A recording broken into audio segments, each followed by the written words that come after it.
We are inside of the Cragmaw Castle. You all have banded together with a couple of different screeches. I know I do pretty good at doing different voices, but I definitely fall back into a singular goblinoid voice.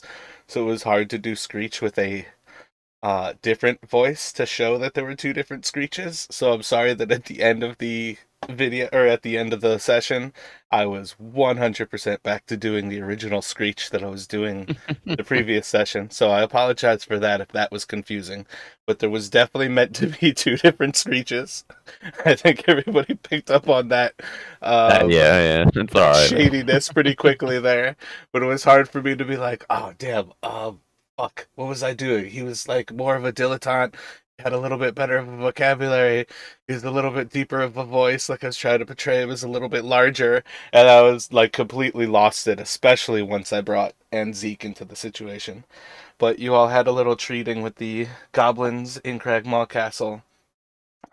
Screech was able to assist you in kind of progressing through the actual castle itself, showing you the different areas where the hobgoblin, like kind of bodyguards of King Roll, would not necessarily camp, but kind of maintain their watch from. And with that, he kind of showed you all where to go and just kind of melded into the shadows while you all essentially. The first street showed you an entry point that was next to some hobgoblins. Dispatched them pretty quickly, treated with the goblins, and then Screech showed you the next portion where the goblins were, or the hobgoblins were, and you moved in and battled them. During that battle, Grohl kind of caught wind of you all and made an escape with the dwarf, as you now know, and kind of moved off when Screech would have gotten your attention to try to bring you out to kill him. You all were debating whether to move through the curtain to the north or to progress towards the south, whereas you were led to believe the dwarf was being held, but there was a different prisoner in that location, as you soon after met a owl bear being held captive. And it kind of left off around that area where you all had a discussion with Anzik. You did a little bit of looting of the actual area of King Roll's section, spotted some more Lion Shield Coster things. But we are basically at the point where the party is roughly about I don't necessarily keep smaller time frames, but roughly an hour behind when King Groll would have made his escape. You have chests that you want to hide and a short rest that you want to take before going after King Roll. So we'll kind of pick up at that point, and you all can decide where you progress from here, how you would like to kind of head out of the castle with these crates, how you would like to try to decide to hide them, and where you would like to try to rest. Like maybe Justin's going to suggest maybe he can keep watch just outside the castle while he lets sort of the stronger, maybe Burke and Ty carry the crates out. Or maybe he can go look for a place to hide them. Great, I'll follow you. Yep, I'll help.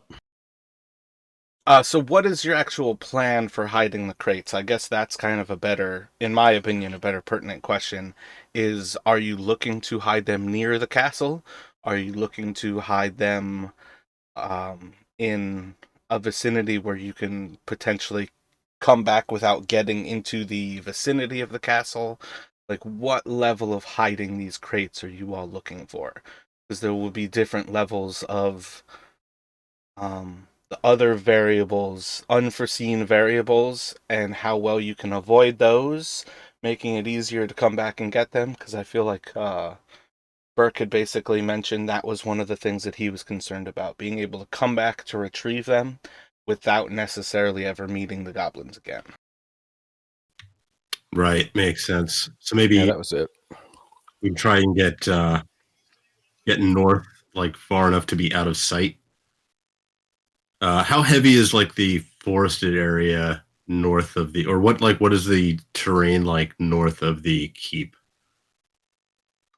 There's definitely a few smaller trails in this area. They seem to lead in general cardinal directions. From what your kind of just like initial perception would be, there seems to be a trail that roughly leads off through the north. There seems to be a few that lead kind of like southwest, and then southeast, but generally east, like east by southeast and west by southwest. And those are kind of like the three main trails away from this actual castle. Where you all came in from was the kind of south by southwest one, where you were basically heading north by northeast, to the castle, and that one was kind of the most direct route out of the Neverwinter Woods. But from there, you basically have the three trails that kind of come out of this actual castle, in those three general directions. Maybe we, I don't know, what do you guys think? Putting them somewhere back the way we had originally come, since we're a little more familiar with that direction. Sure. I think just off the trail by some landmark we can find, like a particularly tall tree or something. Because we're gonna be going after the bugbear, so once we're done with that, we're gonna be coming back to town. So that makes the most sense. We'll just pick it up on our way back. You know, worst case scenario, someone else steals it and we have to go get them again. But I think the more important thing is Grohl at this point. Like, I don't think we'd spend time, like, I don't even know if we have any tools to, like, try to bury them. We kind of just, like, improvise as best a hiding place as we can and hope they're still there when we come back. Well, I mean, instead of burying them, maybe we could do like some kind of camouflage with branches and leaves and moss or something. Yeah, that's a good idea. Some sort of a makeshift bush. I think the root of this idea was to head out towards Grohl, drop these a quarter mile away from the castle somewhere where we thought we could find them again, and keep going. Just to not have to go back and talk to Screech or the other Screech, or probably there's another Screech. Yeah, no, that's a good point too. If we don't have to, if we go back the way we came, we're essentially doubling back and adding more to our time. So maybe it's better to just go with the original plan north. Well, it's essentially almost the same thing, right? I mean, it's just, I think it'll be a little more dragging of the crates when we go back, So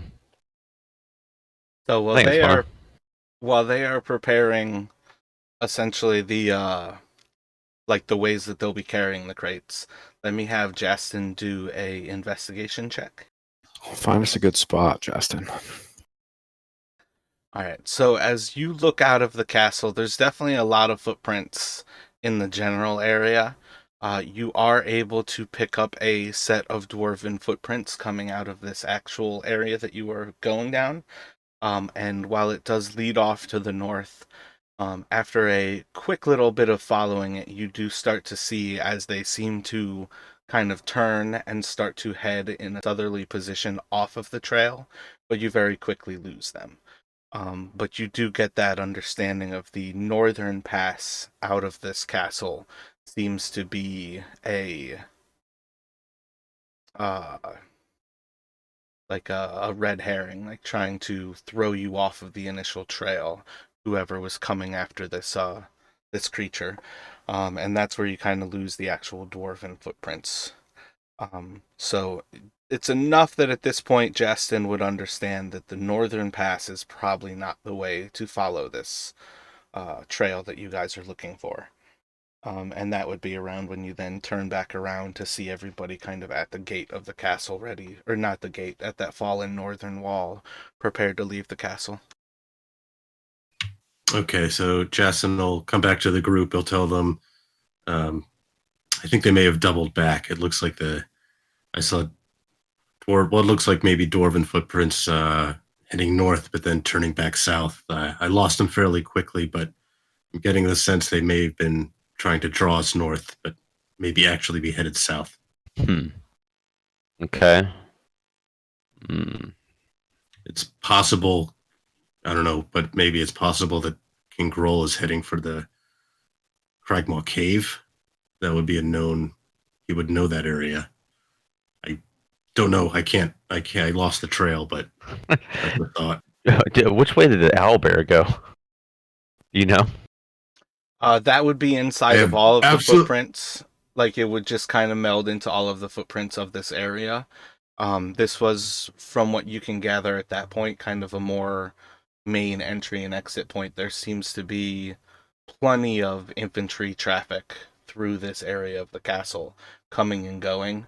That he was only able to pick up like the slightly different footprint of the dwarf, and part of that investigation is basically realizing that the dwarven footprints are almost like 6 to 10 feet apart because of how much foot traffic there is in this area. It's just really difficult to try to track. To answer your question, Ty, as long as the owlbear's not anywhere near us, I don't really care where it went. I'm just hoping that it didn't go towards them.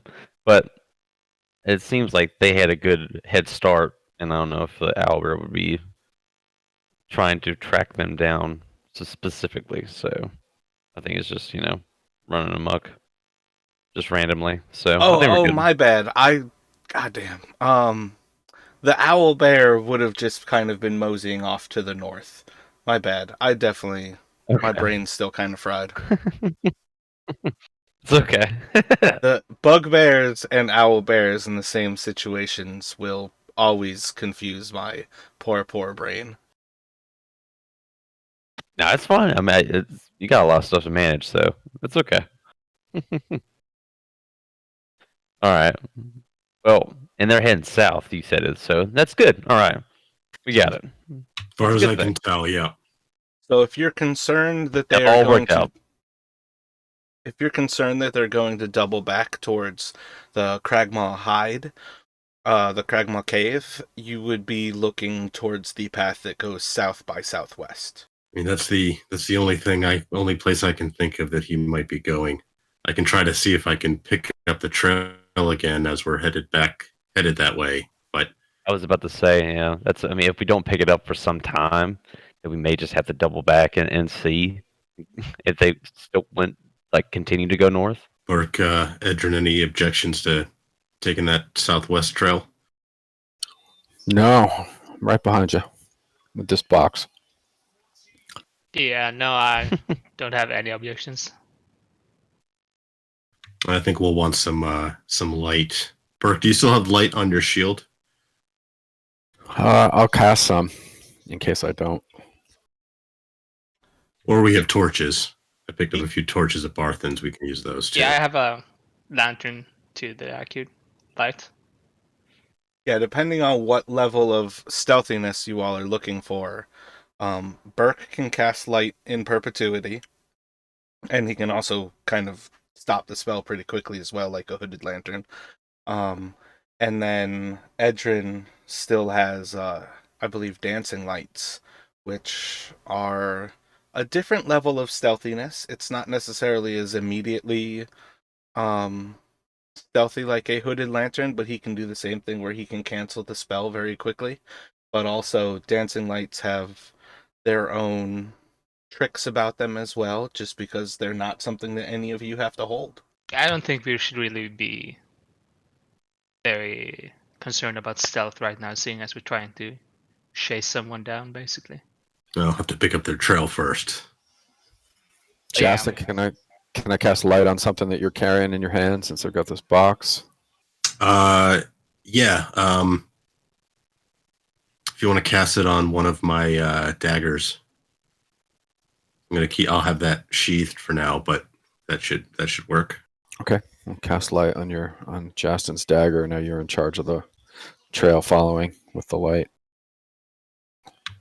Oh, and Mara, just to confirm, I'm assuming that Justin could have picked up the dagger he threw at the hobgoblin sort of as they were passing by the body. Just want to confirm that. Yeah, I can very recover that. rarely will I force you to lose weapons that you essentially have as like missile weapons. About the only time that really ever comes up, and I will almost always like let people know, is if you're throwing near like a cliff edge. If you're throwing with like an open background and you don't take the time to actually explore somewhere, where you're like kind of throwing it into the abyss, if you're ever in a fight and you have to run away.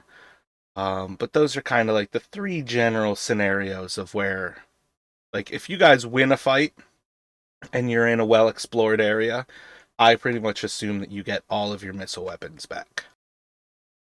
Okay, yeah, so kind of just like common sense. Like if obviously for Yeah, it like, makes sense to me. it's just one of the things, to me, tracking resources like that isn't necessarily the fun part of this game. I understand that some people do enjoy tracking those little bits, and they can be a very important player for a team for tracking some resources. But it's not something that I want to force on people. Though there are certain scenarios where if you're actually exploring like an entire frontier continent, it changes how that works because it has to become a factor that resources become. And even when it comes down to that, like, once you have a cleric in the party, it's really hard to say that it matters because of like create food and water. That's one of those things that immediately reduces that. Even still with weapons, I don't think of them as extremely important to track those things, but it does become one of those things. If you head off into the frontier where you're not going to be back in town, that's where those questions really start to matter. But overall, I don't think like resource attrition is a big enough and entertaining part of this game. Okay, sounds good.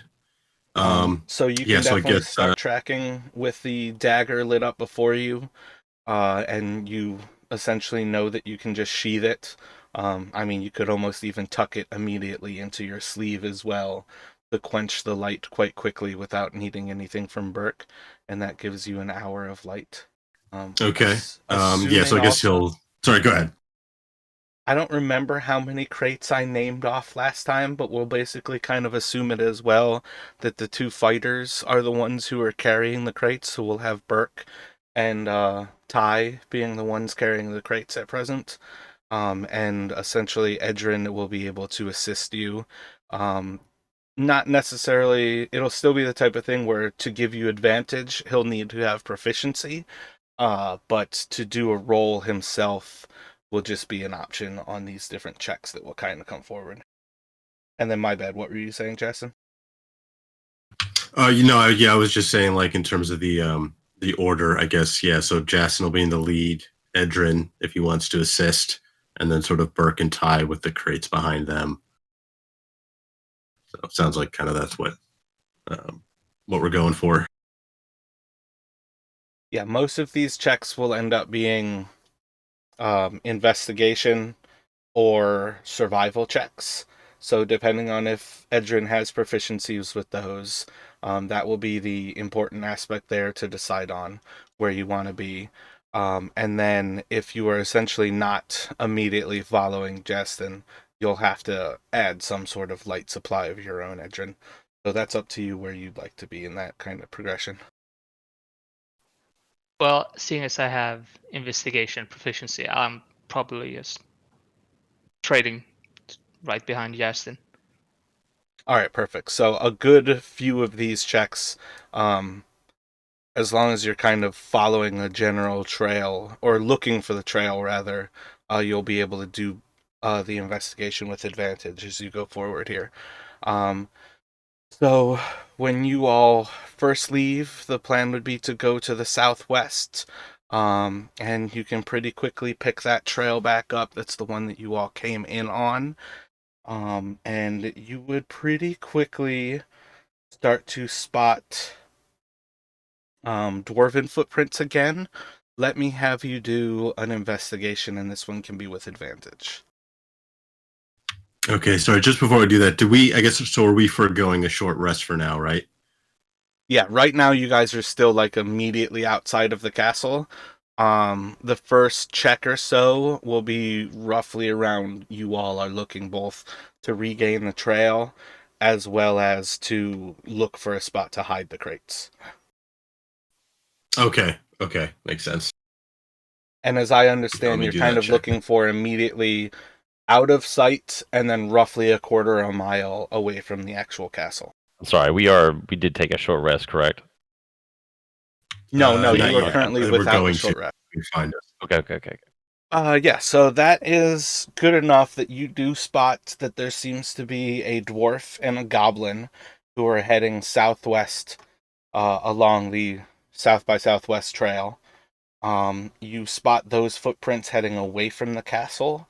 You are able to eventually spot a what seems like a rather ideal location.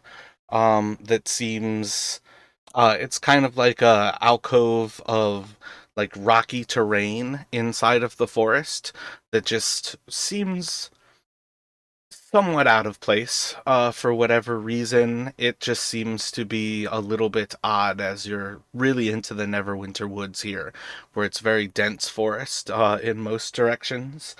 And this area just has kind of like three large, very smooth old rocks like that kind of lay across the ground and then one standing up high, and it kind of leans out or sticks out to you, catching your attention. And it's still heavily wooded in that area, but it is off the trail enough that you are rather sure that you'll be able to spot it coming by next time. So that would put it roughly like 50 or so feet off of the trail. All right, so Justin will sort of point this out to the rest of the party and suggest this might be a good spot to try and hide the crates and grab a quick rest before we continue on. And Justin can offer to, since he's not quite as, I think, drained as Burke and Ty, he can offer to keep watch during the rest. Doing a short rest is by no means is like I don't know, like anti-rigorous as a long rest. So none of you have to take off any of your armor or anything. You don't have to go to sleep where you can't be watching. You just have to kind of sit down to do nothing. Okay. Never mind then. Okay. I guess the only thing is Justin will try to maybe find like a good hiding spot while he's sort of keeping an eye out. Kind of like the equivalent, I guess, of taking a hide action. So that if they get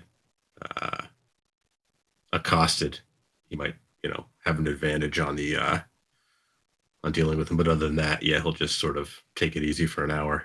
Are you all extinguishing your lights for this rest? Yeah, so I think we decided that Burke's going to recast light on Jason's dagger. He's going to sheath it so they're in darkness for now. And then with the idea that if they, hear something suspicious approaching, he can draw it back out to resume the light. All right, same thought on that one then. Edrin, would you like to essentially prepare your dancing lights to fully light up the area if you all encounter a hostile? Yeah, seems like a good idea. All right, so you all have a sort of a light system of sentries set up. So if something does happen, you will basically light up the entire area into not daylight, but certainly a semblance of daylight for utter darkness. Um, so if you all kind of sit back to prepare for a long rest or a short rest, I'm just gonna roll a stealth for Yastin as he hides. Oh, and I think, sorry, Burke was also asking if we need to roll for our attempts to hide the crates. Describe to me how you all would like to hide your crates. So I think sort of to Edrin's point, as Edrin was suggesting before, we're going to just try and use some maybe like branches, moss, sort of natural camouflage if anything's around to sort of just kind of like drape them over the crates. So let me have let's go. Does anyone have survival as a proficiency? Nope, not as a proficiency. Oh yeah, I do. Is it just Ty with it? So let me have Ty and Burke do a survival check, and we will see as they kind of look over to see whether they approve of your camouflaging. Yeah, you guys are going to be golden. Wow, start out with small successes today, right? So you move them off like another like 30 or 40 feet away from this rock cropping. outcropping and then end up hiding them beneath some foliage, just breaking branches and whatnot to essentially remove them.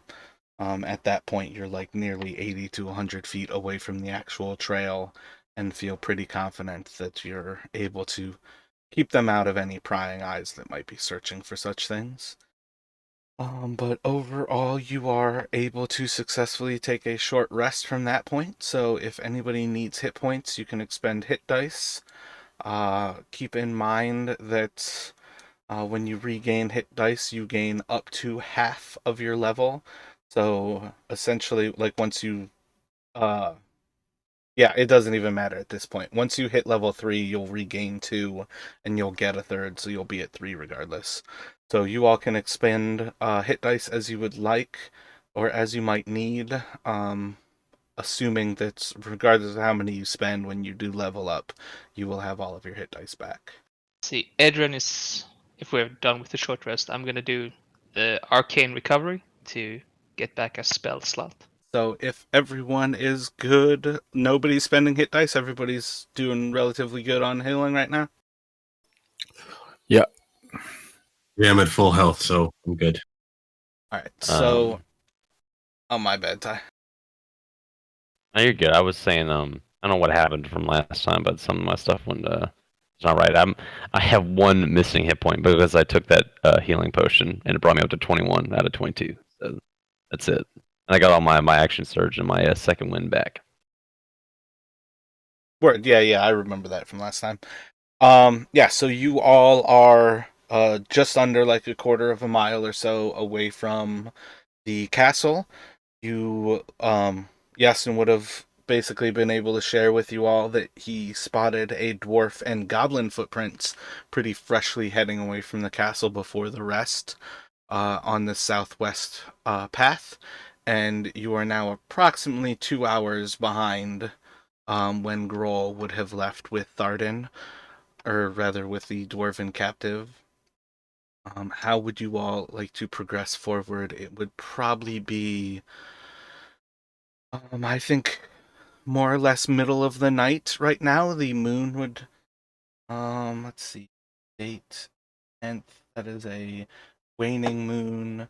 So you would have like light moonlight. Very little actually gets through the actual tree cover of the canopy, but you do see that the moon's kind of high in the sky, giving you that it is roughly the middle of the night. So Justin's curious about these goblin footprints. The dwarf one he understands, but Where'd the bugbear go? Yeah, I'm kind of worried we're following like Bertrand? No, not Bertrand. and Gundren was behind us. Yeah, but like we're following like Gundren and Screech trails as they moved away from the fight, maybe. Or were they side by side? Like, No, but I'm thinking if maybe Gundren followed Screech, or that's what I'm saying. Were they walking like, was there one trail next to the other one? Like, it seems kind of like they were walking, they were walking buddy buddy down this trail. Yeah, I believe they were. Yeah, they're side by side. Well, let me have Yastin do a wisdom. It can be a survival check if you have a plus. Oh wait, you said you don't have proficiency, so yeah, it'd be the 20 anyways. Yeah, it would just be a +1. You can pretty well spot different areas where they certainly seem like they're side by side, but there seem to be plenty of points too where the dwarf footprint seems to be overriding the goblin footprint. But no, you rest pretty well assured that this is not a goblin who is traveling, or this is not a goblin and a dwarf traveling together. That Edrin is correct, that this seems to be a dwarf who is following a goblin. Which again, me also saying Edrin is likely correct. Without a roll, I think Edrin's thought that this is Gundren following Screech is pretty solid for what you all would expect at this point. That you knew Gudrun was basically holding off behind you, and he probably spotted Screech when he abandoned you all. So do we keep after these tracks or double back and see if we can pick up Grohl. At this point, we'll be even farther behind. I mean, I don't think we'll find Grohl if we're following Gundren and Screech, so I think we have to double back and see if we can pick up some Bugbear and Dwarf tracks. If I didn't find them before, I'm not sure I'll be able to find them again. I can try. I'm willing to try, but I must say I'm not optimistic. Did we get any inclination of like where they were heading to? He's like going to another place to get somebody, right? To come back and fuck us up, right? Or something like that. The only inclination that you would have at this point is Yasin's initial tracking was that Grohl seemed, or the dwarven track seemed to head north out of the castle and then turned off of the trail. I might not have mentioned it, but turned off of the trail towards the east as it basically hooked under. That was probably a clutch thing for me to leave out when you all chose to go back the southwest route. Well, so the dwarf Gundren never went in the castle, right? So these tracks aren't Gundren's that we're following. Yeah, it's got to be Fat Boy's his brother. The hostage. Mm-hmm. You didn't actually follow the tracks out of the castle. He spotted these tracks once you all basically found that southwestern trail. Yeah, so we're headed back towards the hide at this point, which suggests these are probably Gundren's tracks. Gotcha. Yes. So now we have to decide whether we're going to double back, head back north, and try to pick up the other dwarven tracks and see if I can find the bugbear tracks, or continue on and see if we If I remember, find Gundren and Screech. if I remember correctly, like the Bugbear was hightailing it. I think we saw him running north, like straight north, just booking it. So I think when we go back to like that entrance or wherever he left and just run north, we'll maybe be able to pick up his trail. I mean, they are known for their sneakiness, I think. Bug? No, I don't know. I think you all probably have enough familiarity at this point to recognize that all of the goblinoids that you've been dealing with are quite stealthy, and most certainly are stealthy in their general kind of dwelling areas that they make home. Okay. All right. I'm So I see willing it like to give it a shot if we want to head north. I see it like this. All right. So we go run off into the night, bury these things like right here or whatever, item, go chase after them. Right? And we'll maybe run into them, stop them, whatever. Or try and catch up with Gungren.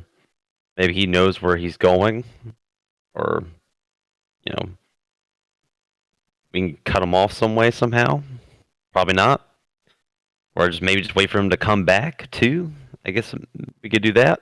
But he'll probably have like a big group of guys, right? Yeah, he'll probably have reinforcements if he's coming back. I think we need to stop him before he gets there, and comes back. Or at least we can catch up to him and catch him with his pants down and just take him out. I mean, if nothing else, if we can at least follow him to where he's trying to go, we might find a lead in who he's working for. Sounds like back north then. I don't have any other ideas. Can we assume that Gundren maybe went back to town because that's the direction, that's southwest? So we could also take the crates and just go back to town and try to hook up with Gundren. Or maybe he's trying to rape this goblin. I don't know. Maybe Gundren's a bad guy. Who knows? I don't know. It's a little suspicious that he's following this goblin back. He didn't rape any goblins when we left the city and walked out here. So isn't he on our side, this guy? Gundren is, I mean, I don't know if he's actually on our side as much as he is on his own side, but I mean, at least he has interest in seeing us succeed, helping his brother. Hmm. Seems like we've lost the brother, though. Really, that's the outcome, right? Burke has sort of carried the box, not too deeply involved in the strategy, but he's paying attention now. Yeah, but I think we should just double back, see if we can pick up the trail that went north, see if we can pick it up again. If a king is running away to someone for help, They gotta have money. See what I'm saying? So it could be, I think we already got Grohl's little stash. yeah, but even more money. So, Yeah, I don't really So think he's concerned about money right now so much as he is, well, not being ganked by but yeah, adventures. gotcha. Yeah, but yeah, I'm not worried about that. But I'm saying they have to have money too. He's not going there for money. He's going there for help. So we kill them, take their money. Boom. It's a win-win. We get the brother. We get him back. You know, find this stupid little city they're looking for, and boom. Good plan. Well, if this is our priority, like we got as close to the hostage as we've been able to get. If that's what we're going to work on, then I think we have to try to pick up on the trail. Maybe we have to wait till daylight on the north side of the castle until we are able to find it. So maybe we get back north, find a place to spend the night, and then try and pick it up in the morning.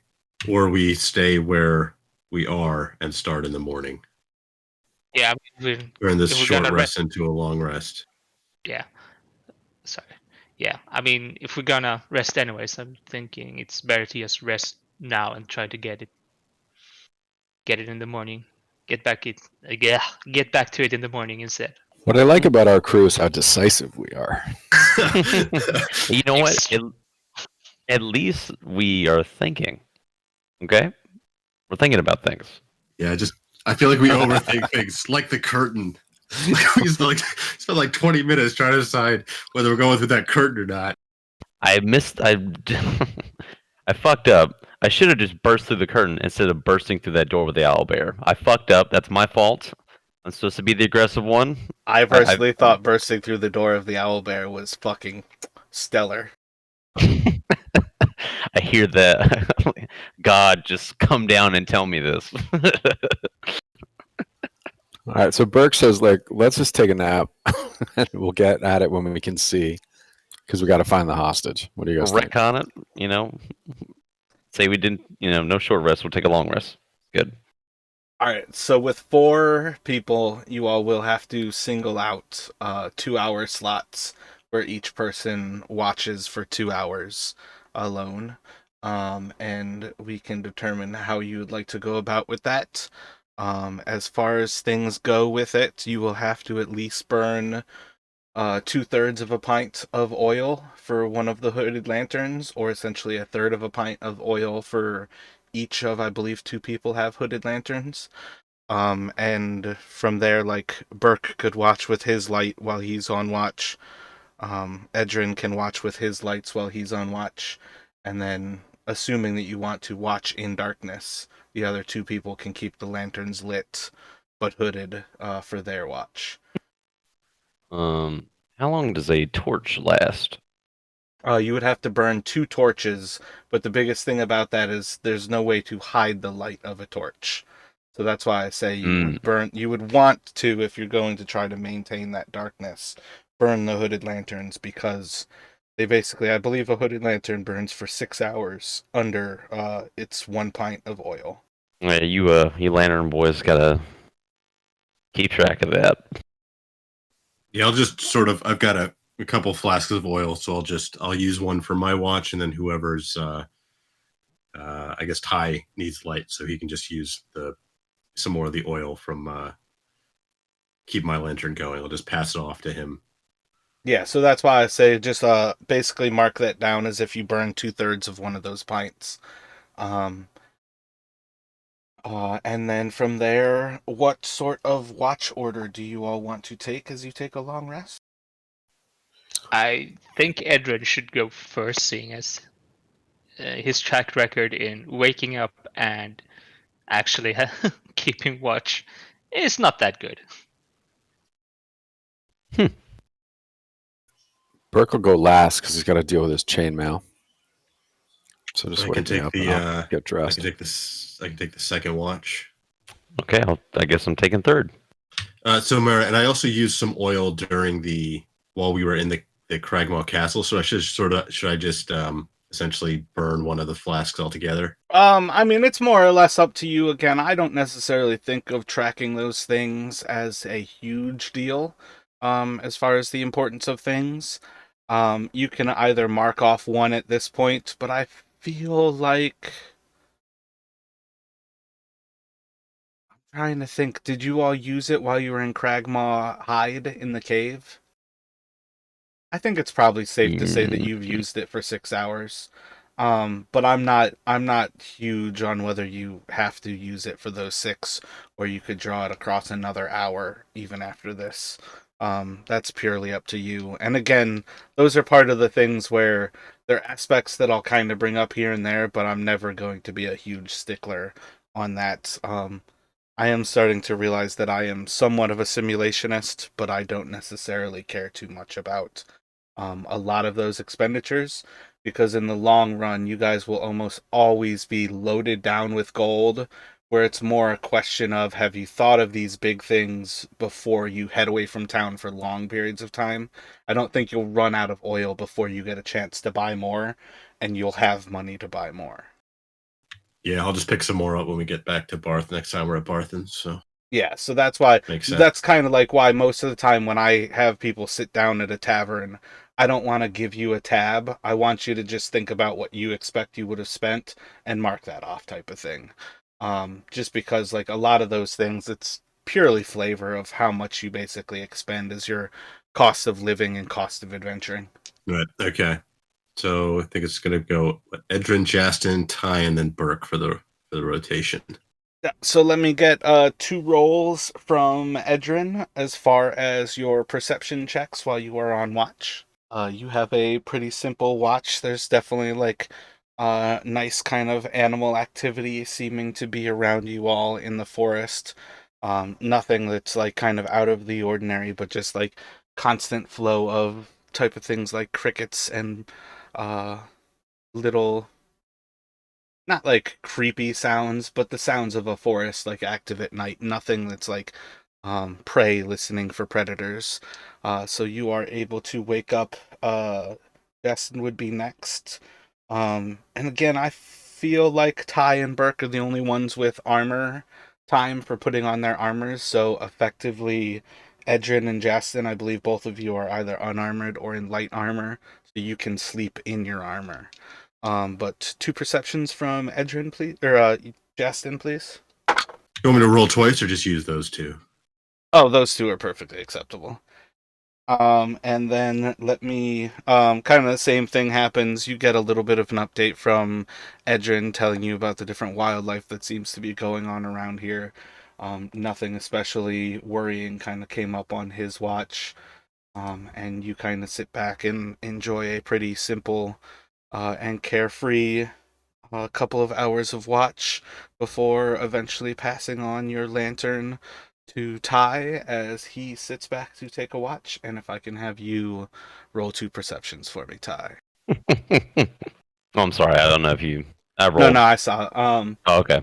Yeah, you've got a pretty easy watch. It's so quiet, and you all are so far off of the trail that after kind of sitting back for a while and spending time like really paying attention, you find yourself dozing off before you find yourself enjoying a nice dream of times gone past and end up waking up a little bit late, seeming to be almost 20 minutes into Burke's watch, as you notice the moon kind of setting down into the horizon, like outside of view, inside of the canopy. You kind of jostle Burke and let him know it's time for his watch, and swap over to Burke. And can I have two perceptions from Burke, please? So Burke, you have a pretty uneventful evening as well. People kind of pass on that there's really nothing to worry about on this little area. So you kind of sit back, um, being pretty calm and comforting in your moments here. You take some time to enter into prayer with Typhon? Tempest, damn. I knew it was somewhat on that level.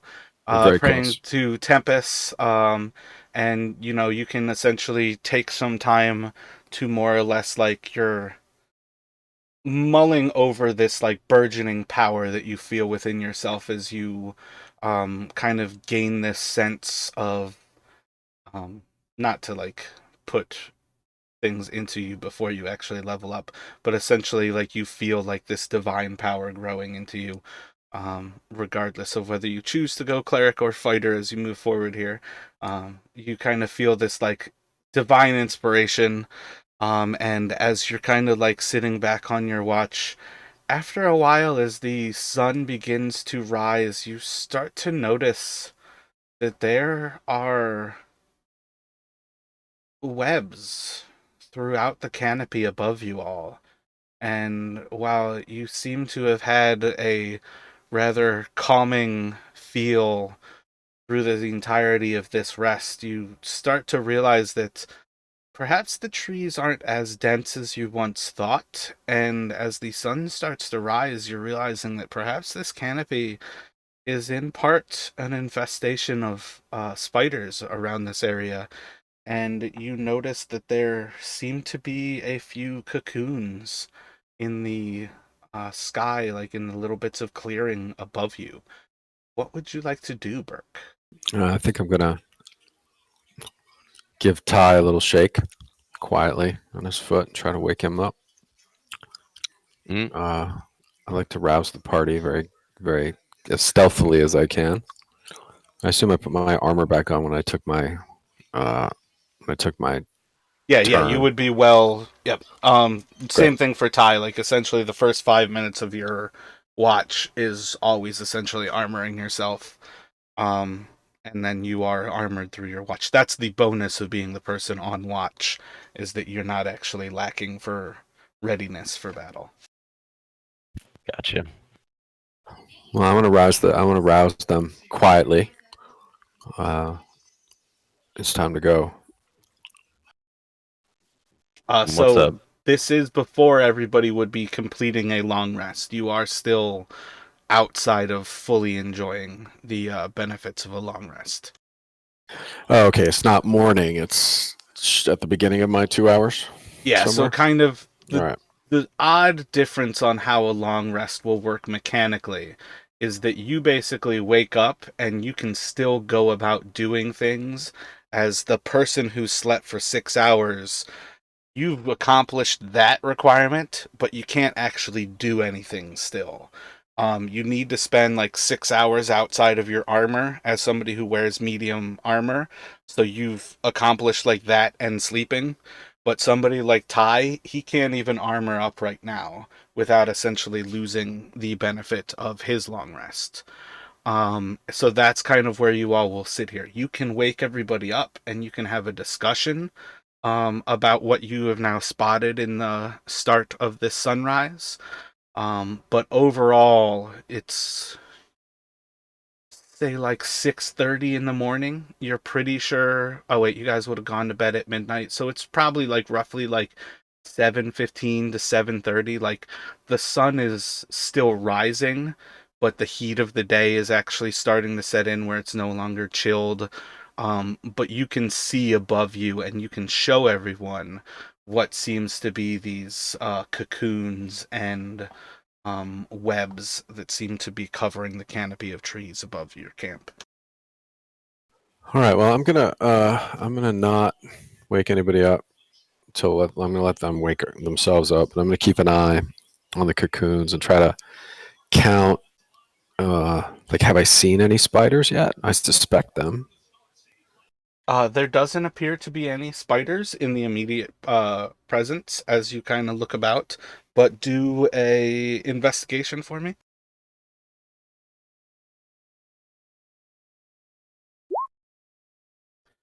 You see four larger, denser um, conglomerations of webbing that seems to be. It's hard to say size wise with how tall these trees are. Many of them are like in the 50 to 60 foot sort of range when you actually get to their branches. But there seems to be what's easy to kind of note as corpses in at least four larger web clusters up above your head. Okay. Well, I think I'm gonna try to play this out and get everybody through their rest. So I'm gonna just keep an eye peeled So let and me monitor the have you situation. roll a d6 for me. 4 is the unlucky number. That one. I rolled a d12 and I got a 4. All right. So as you are sitting there, watching things, you do start to spot, towards the end of this kind of time frame, you are what feels like minutes away from what you would expect. And you are starting to spot the spiders seeming to move in towards what must be some sort of a nest of theirs. Perhaps you all chose poorly, but it is kind of. It's hard to describe this because narratively, you understand the need for a rest and you feel the sense of how close you are to being able to like accomplish it and really are starting to feel the benefits of the rest. And mechanically, the point of being is you are on the precipice of how you act now. You might find yourself already accomplished the long rest. You might find yourself just short of accomplishing the long rest. So your decision at this point on how to act, is that knife edge of where it kind of sits. Well, I'm trying to delay interrupting everybody, but I'm keeping an eye on the spiders. Are they coming? They're headed towards their nest, or they're coming out of their nest towards us? I Like didn't you're more or understand the less spotting directionality. that the canopy above you is where these corpses are, and perhaps the spiders were out like hunting through the evening, and with the sun coming back, they are heading back into what you all thought was a safe clearing. That it seems like your camp is possibly their nest, and they are returning to it now. But if you are trying to delay things, I would say let me have you do stealth with advantage. I don't think that you have disadvantage from your armor. Yeah, you do. So you would just be a straight stealth roll right now. I guess I'm set up to always roll at disadvantage. Yeah, it doesn't know like when I tell you that you're at advantage. But the 15 is what you would have for this. Everyone's so quiet. I don't want to say anything to manipulate your decision making. So I know it feels like more pressure than. it's a high. It's a very intense situation right now. I want to make sure Ty gets his beauty rest because he can be so cranky in the morning. And the afternoon and the evening. So you kind of just sit still, just almost like staring up into the sky, watching as these spiders seem to progress around the canopy of the trees above you all. They don't seem to be paying any attention to you all. And with that, we are going to take a break here. This will predominantly be a break for you all to level up. I am going to step away for a little bit to kind of stretch and just move around, but I'll have my headset on if anybody has any questions. Let me have everybody take the benefits of a long rest and level up to level 3.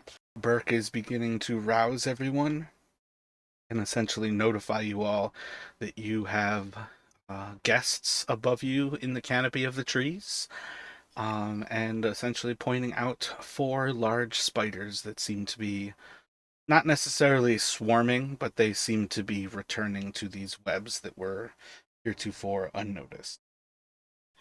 Can I identify those spiders at all? Like, can I know anything about them from observing them? What sort of background do you fancy Burke would have? Like, have you fought them in a previous military campaign? Are you looking for, do you have, like, knowledge from this? Like, describe what you're looking for me. Well, Burke, he grew up on a farm before he went to the city to join the army. So So maybe you he's can got do a history some check for me. woods experience. Seem like giant spiders. All right, copy that. So I want to sort of rouse everybody really quietly because we can't move around and catch their attention. And when I wake up, I'm going to look at the spiders and then slowly try and put on my armor. Yeah, so Justin's going to give a shudder of disgust as he sees the spiders, and he'll just try and quietly draw out his and just sort of wait and watch for the moment. So I need a. I think just do a dexterity check as you try to put on your chain shirt, and let's see how successful Ty is to actually start to don his armor. Gonna be 5 minutes of you all hearing these light little clinks of chain. I'm sorry, hold on. Is that a dex save? Excuse me? No, just a dexterity. Yeah, I mean, with your character, dex save and all the dex checks are all the same, but just a dexterity check. You can click stealth, you can click dexterity. It doesn't really matter. They're all the same. Oh, I'm gonna yeah. use my lucky to re-roll that. Oh, can I do that? Right? It's a It's a thing with d20. You most any certainly can. ability check. Okay. Not any better. Okay. So I'm just going to throw it out there. You are going to fight this combat, and it's going to start right here. You are going to fight at, looks like 12 AC. Nice. I got it. I got some new skills. It'll be alright. So as you all start to hear the clinks of chains, it's pretty quick that Burke would be the first to notice. Justin would be quite quickly noticing as well, as he's essentially drawing his bow, kind of looking up to the sky. And it is going to be time for combat. We're not actually going to put you all onto a map. It's not really going to be a terribly strategic combat. This is just going to be a battle for you all. So let me have everybody roll initiative. Fucking hell. I was thinking it'd be strange if I had the least initiative of everybody, but Burke, let I me guess not. have you roll another one though. You can definitely take advantage on this. You've been staring at these for a solid hour almost at this point. Did you see mine? I wasn't sure how to select my token on the main screen. Yeah, there's nothing to select right now. I rolled badly each time for those dexterity checks. Maybe you're gonna get it out of the way now, and you'll be stunning later. It's all natural 20s from here now. Narratively, the hilariousness of that was amazing. And it's definitely one of those things where in the future you might actually contemplate, do I go forward with this fight with a little bit less armor? So we are going to start as you all are hearing Ty start to clink a little bit as he starts to raise his butt to the sky and drop his head into his chainmail. Damn, I forget what it's actually called. I think he's got the chain shirt now. But you basically see as he's kind of like picking up the chain shirt by like the base of it and starting to put his hands into it, and he's like shooting his butt up to the sky as he tries to start to lean into the shirt itself.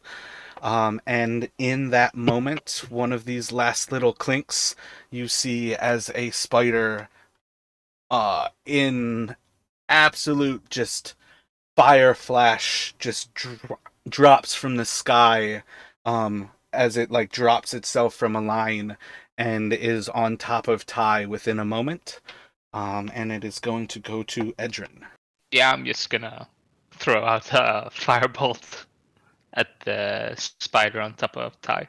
Let me see your spell attack. Ooh. Solid crit for 14 Ooh. damage.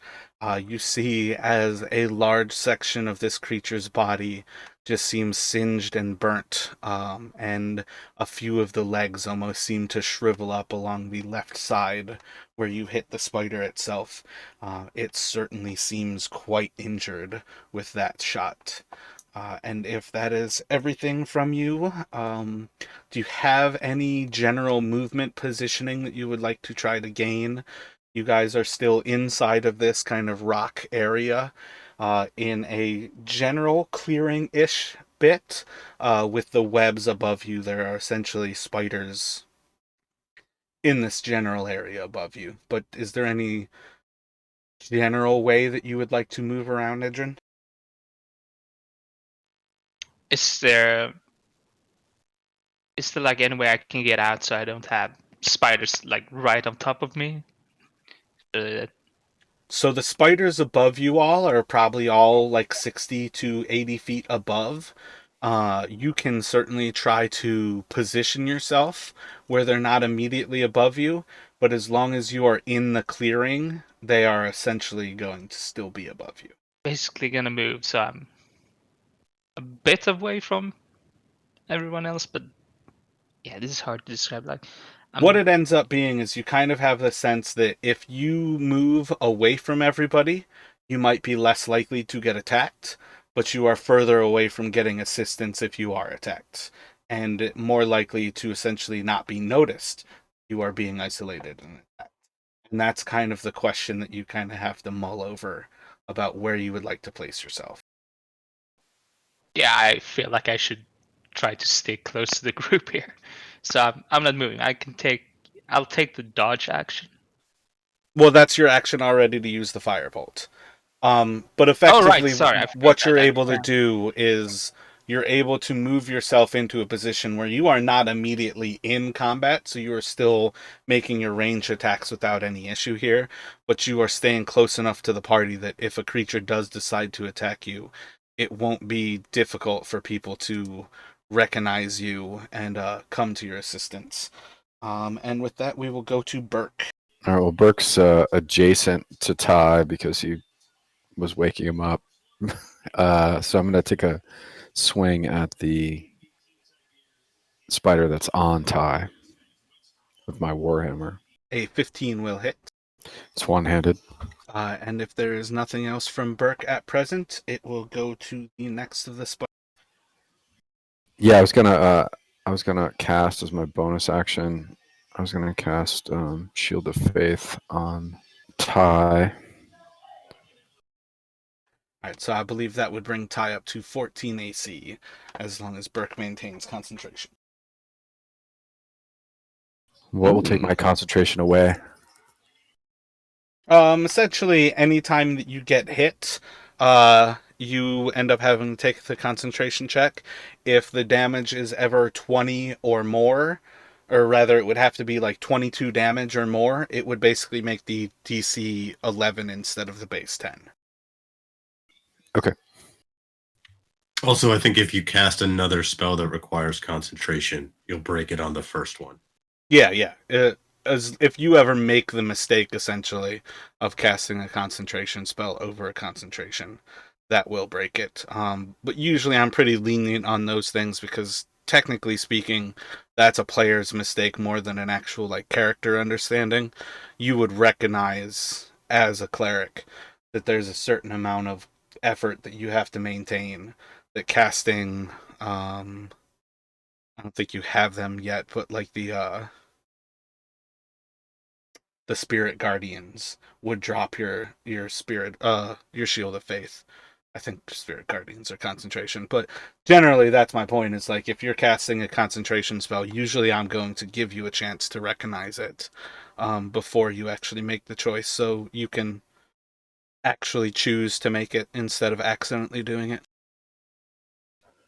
Copy that. I think I get it. I don't see the concentration on my spells. So I'm going to concentrate really hard on the fact that Ty probably still has a higher armor class than Edrin, right? But just get to work. Don't worry about your. All right.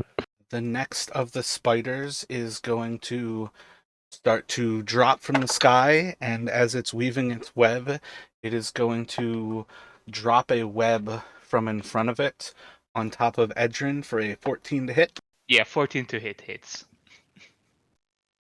All right, you will be restrained. You now have essentially webs around you, keeping you from most of your actions. Your speed becomes 0. You cannot benefit from any bonuses to your speed. Attack rolls will be at disadvantage, and attacks against you will be at advantage. And then you have disadvantage on dexterity checks. So that spider is approximately 30 feet above the ground at this point, and it will go to the next spider. It is going to drop the entire way out of the canopy and be on top of Edrin, and it will go to Justin. Okay, so seeing the, I think I had said I was drawing my bow. So if am I standing next to the spiders at this point? You all would essentially be sleeping in a pretty tight knit area. So, depending on what sort of mechanics you are looking for, you can either close the distance with next to no movement, or you can step away with next to no movement. But you don't necessarily proc an attack of opportunity by moving away. Again, when I'm not doing like a tactical combat, it's pretty open to how everybody wants to accomplish things, where just try to describe what you're looking to do and I'll let you know, like, trying to fulfill it for you. Okay, I think I'm going to actually uh, drop the bow, draw my rapier instead, and seeing Edrin's now seeing the web drop on top of him and then a spider drop on top of him. He's going to try and attack the spider that landed on top of Edrin. So what would you like to do? Do you want to attack the spider? Essentially, Edrin is not going to grant any sort of advantage from being there. But because he is essentially not really a threat to the spider itself. Right. Yeah, I have a feeling that my rapier being a piercing weapon might not be much help against the webs themselves.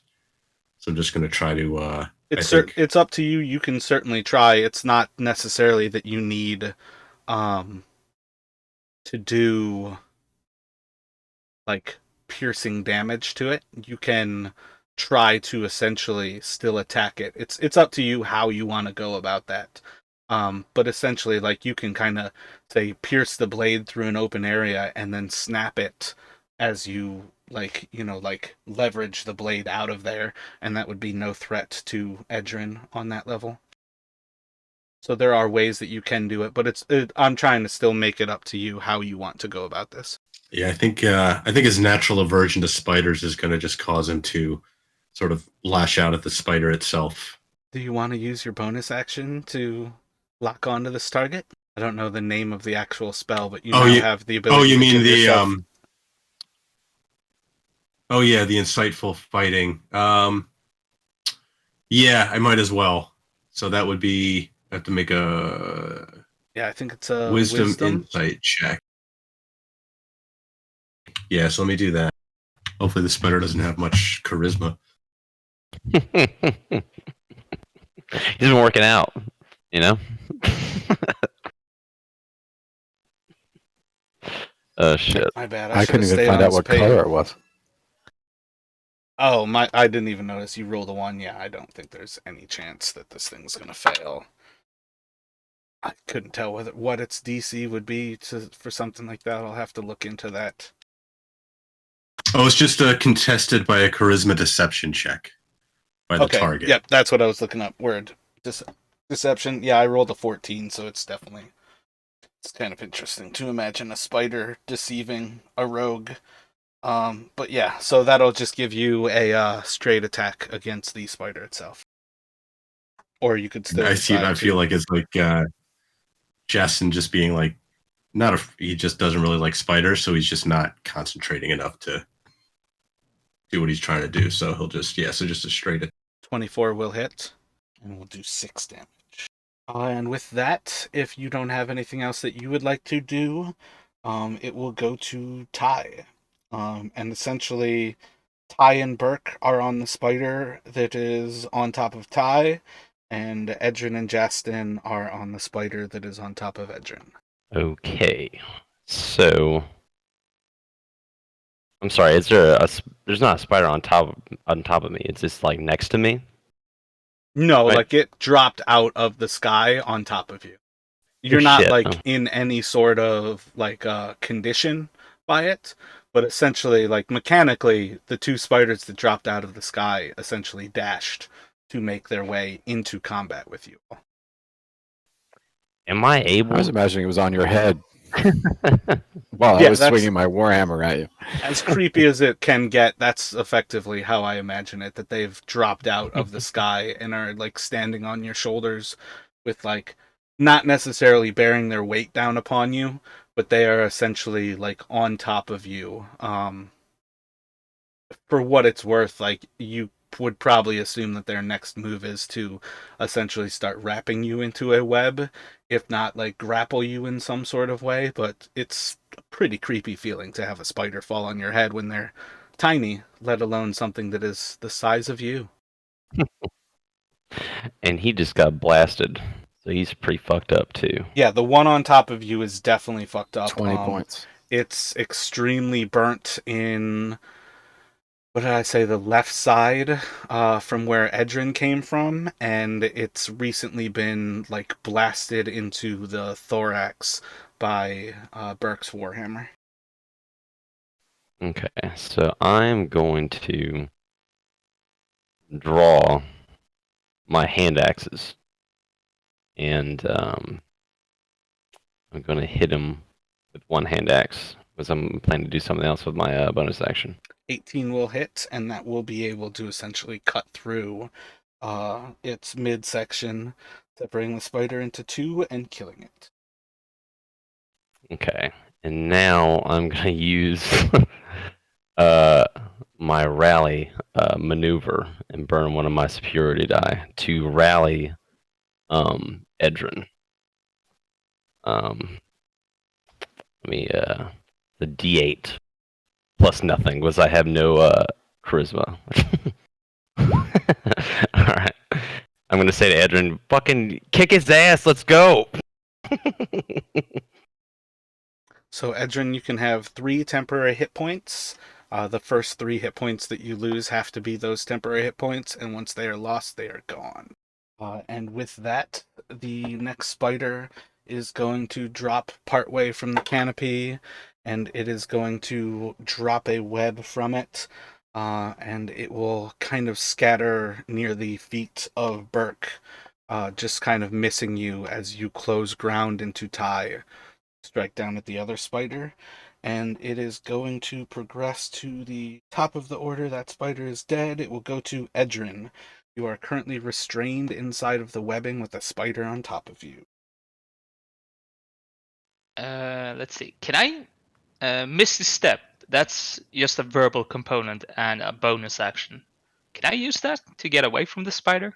I don't see why you shouldn't be able to leave the web behind. I think that would be a pretty sufficient way for you to be able to break out of the webbing.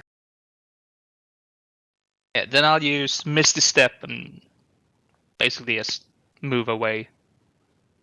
Move closer to Yeah, the so rest of you the. can essentially break free of the webbing. You still have like web across you, but by and large, you're familiar enough with your body that you're able to like separate yourself from these parts that seem to be restraining you. And you can break through the restraints of the web, and the creature that's kind of standing on top of you almost immediately begins to fall to the ground. And then after that, as my action, I'm gonna cast Mage Armor on myself.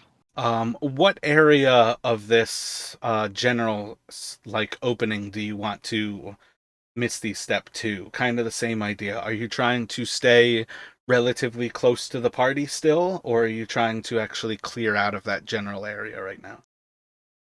I'm basically moving closer to Burke and Ty.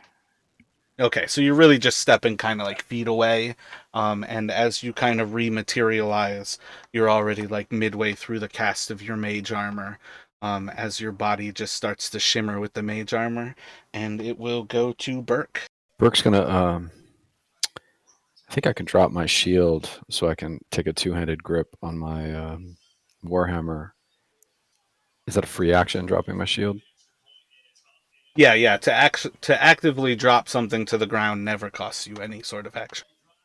Cool. So I'm gonna do that and attack the spider that is now on top of the empty web where Edrin was. 17 will hit. So that was two-handed. Not that it mattered. And then I'm going to use a War Priest bonus action to attack again. 14 will hit. There we go. So two-handed. Some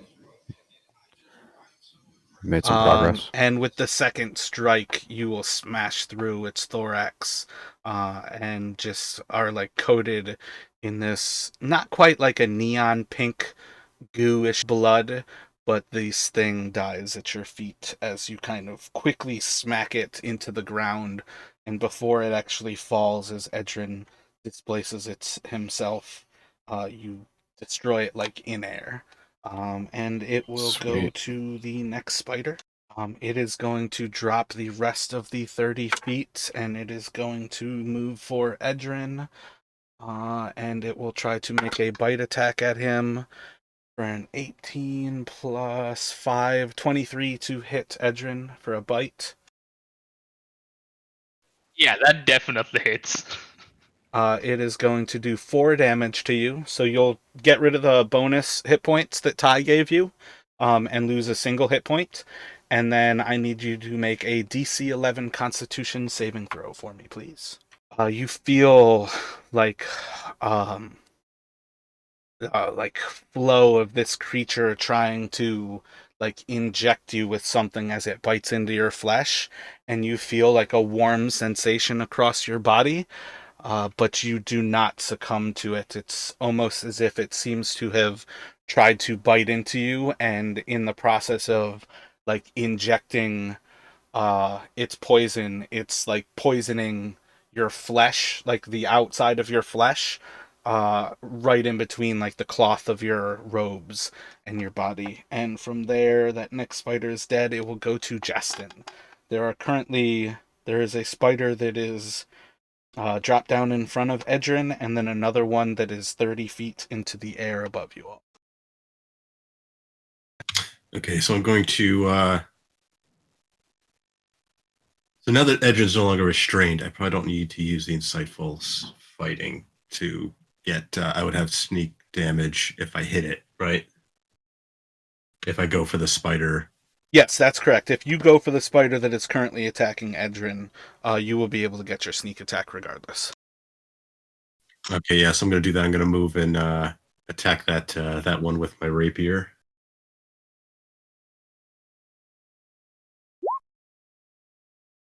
Uh-oh. Roll a d20 for me. Not again. Not again. 15. I feel like that's going to be below his AC though. Edrin, what's your AC? Yeah, 16. It's 14. Wait, it's 14 now? What's the mage armor? Oh yeah, okay. It's 13 plus the 1. I got you. Yeah. So roll damage for your rapier attack, please. No sneak attack. Although it would be pretty fucking funny because it should kind of be a sneak attack. I'm sure Edrin doesn't expect it to happen. Yeah, I'm surprised. So take 7 more piercing damage, as apparently the little bit of shock from the poison flowing across your body from this creature has moved you in front of the rapier of Justin, and he has stabbed you with his rapier. Which conveniently is not poison. And then if there's nothing else from Justin right now, it will go to. Well, actually, wait. You have a bonus. Yeah, you could do cunning actions if you had one that you wanted to apply, but otherwise. Yeah, probably not at this point. No. So I think I'm just done. So it will go to Ty. Okay. So I'm gonna move up, and I know we talked about this before. With me having 2 hand axes, I'm gonna do essentially 2 attacks. Was there light weapons? Yeah, the second one uses your bonus action to attack, and I believe it just ignores your proficiency bonus, or it's a little bit different than the first attack, but yeah, it gives you the ability to attack twice. I think the second one doesn't add the damage multiplier. Yeah, that Something like sounds that. right. That it doesn't have Yeah. the strength damage multiplier. Okay, so I'll just on the second attack, I'll minus. I think it's 2 . Minus. Yeah, that sounds right. 3 for your strength. -3. Okay. All right. Yeah, that's what it is. Is the second one's just a straight D6. The 12 will miss, the 24 will hit, so it will do 4 damage. I'm done. The last spider is going to drop out of the sky for Justin, and it is going to make a bite attack on him for a 2 + 5, a 7 will miss. And it will progress. So essentially, at this point, there is a conglomerate of Edrin, Justin, and Ty, and the last 2 spiders are on the ground. In that kind of group of 5, and Burke is still at the point where Edrin just was, and it will go to Edrin. All the spiders are, well, all 2 of the spiders. They're like close together now, right? Yeah. Yeah, I'm gonna cast Thunder Wave at level as a 2nd level spell, and sculpt it so that no one gets hit. Well, so that Justin, Ty, and Ron doesn't get hit. Well, So, oh wait, are you actually an evocation wizard? Did you get to choose that? yeah, I have the evocation. I got you. Yep. Yeah. So they're inside of it, Sculpt. and you're using the actual like skill of your class. Got you. So yeah, you can roll that damage, and you can prevent them from taking the damage of a thunder wave as you kind of reach out your hand. And in front of your hand, you all see, just like as the air almost seems to like wave into these shock waves as he reaches out, and the spiders will. Got a nat 20 and an 8. They have what constitutes? They have a +1 con. So one will take half damage and the other one will take full damage. And the one But that like, takes full damage also pushed away. Like, okay, 10 feet. that's the one that just dropped onto Justin. So that one will be pushed away from you all. I don't believe you can take attack of opportunities because it is only when something willfully moves away from you. But it will go to Burke. Both of So the one that's still close.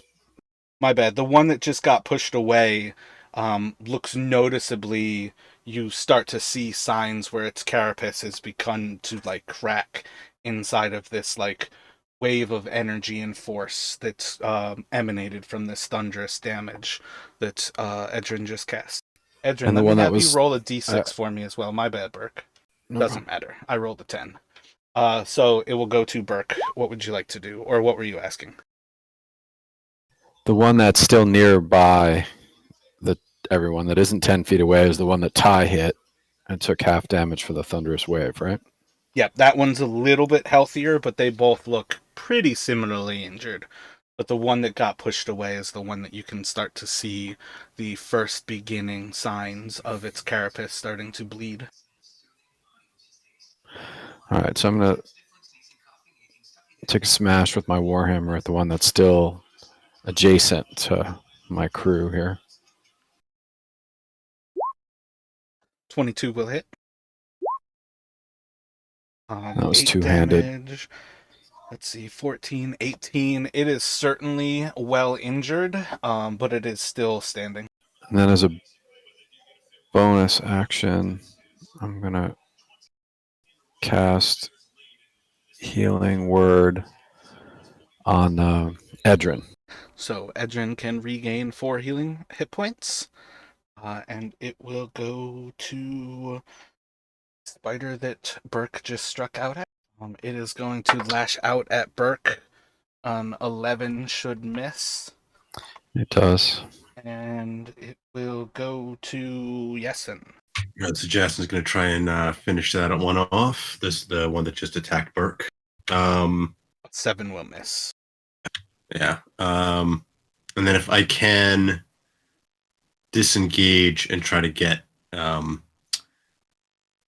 room to get like about 10 feet or so away. Essentially, I'm trying to maneuver myself so that if it comes after me, it's going to take an opportunity attack from at least one other person in the party. if there's room to do that. That's kind of what I'm trying to aim for. Yeah, so you can kind of put the party and yourselves between that spider and like the other one. So the other one would have to have them before you, and that spider would have to leave them to come after you. Yeah, yeah. And then that'll be it for my turn. And then it will go to Ty. Okay. So there's still one by Edrin, right?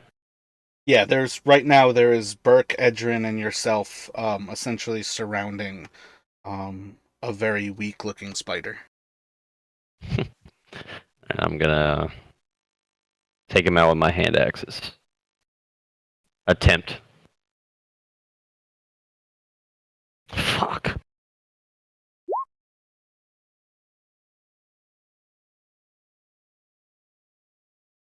Let me have you roll a d20 for me, please.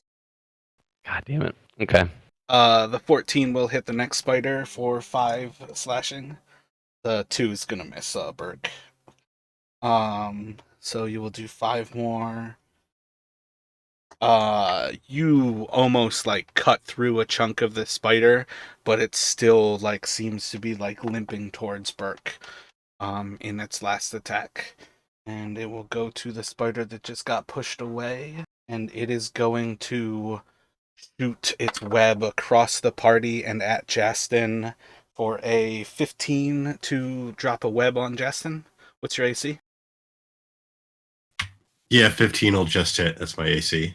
So it will restrain you, and then it is going to move around the group of players at that point, and it is going to approach to Justin, not quite making it there, but effectively it'll be able to close in on you for combat next turn. But you are restrained inside of a web right now. And from there, it will go to Edrin. I'm gonna frostbite the spider going for Yastin. See if that works. Con save, DC 13. It seems to kind of like sink into its carapace, but apparently have no effect. Yeah, that ends my turn there. So And then it will go to Burke. Burke's gonna run after the one that's headed for Justin and take a two-handed smash at it. So the one that you will leave behind is going to bite out at you for a 21 to hit. That hits. It will do 4 damage to you and make a DC 11 Constitution, please. So that will save, and then do a Constitution save for the Shield of Faith, please. Damn. Concentration. Yeah. Constitution save is the concentration check. And then your Warhammer of a 16 will hit the one that is going after Justin. For 12 damage. 12. It's gonna leave it just barely clinging on to life.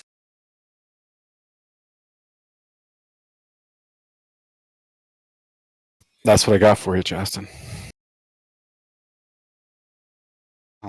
And then that was Burke. It will go to the one still between Ty and Edrin. It's going to get its web as well. It is going to try to web Burke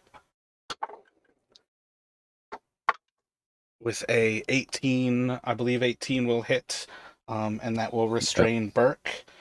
And then it will go to Justin. Okay, I think I'm going to. Can I try to escape the web? You can make a strength check Would it to sort of try to break break free out of of it? the web. Is there any sort of? There's no dex. It's just strength, not dexterity. Specifically, it lists strength as an option, but you also have disadvantage on dexterity, so it's going to be worse off anyways. Oh yeah, I forgot that. Yeah, good point. Yeah, I think that's what he's going to do. He's going to try and break free. But like in this case, like the sticky nature of the web, you can't really like find your way out of a netting so much as you actively have to break the tensile strength of the web. Yeah, that makes sense. So is a strength save or I guess it doesn't matter. I don't have provision. Strength check. That's not gonna do it. Nope. So you kind of struggle forth, and the web seems to just expand and contract with all of your movements. And that will be your action. Effectively, I don't think you have any real options for a bonus action on that. But it will go to Ty unless you can think of anything. No, I don't think there's anything much more he can do at this point. So I think Ty is still on the one that is next to Edrin. And you see as Burke and Justin, just outside of that little combat, are currently restrained in webs. Okay, so I'm going to say fuck the hand axes because they're not really doing too much. They're not doing bad, but not doing enough. I'm gonna grab. Roll Wait, an intelligence check for me. Okay. Okay.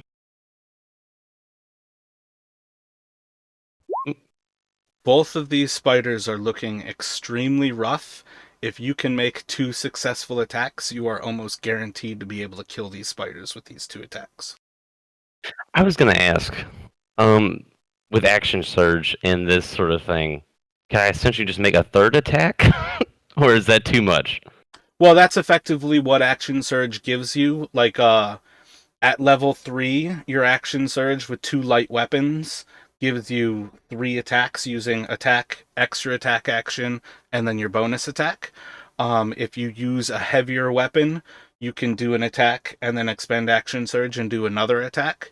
But my point of that intelligence check is to tell you that you don't need to switch to a heavier weapon, because at this point the damage is almost a moot question. You need to sink a hit. Gotcha. Okay. I think he would know that, being a soldier and all. Okay. So I'm gonna go. Yeah, I'm just gonna stick with the hand axes then.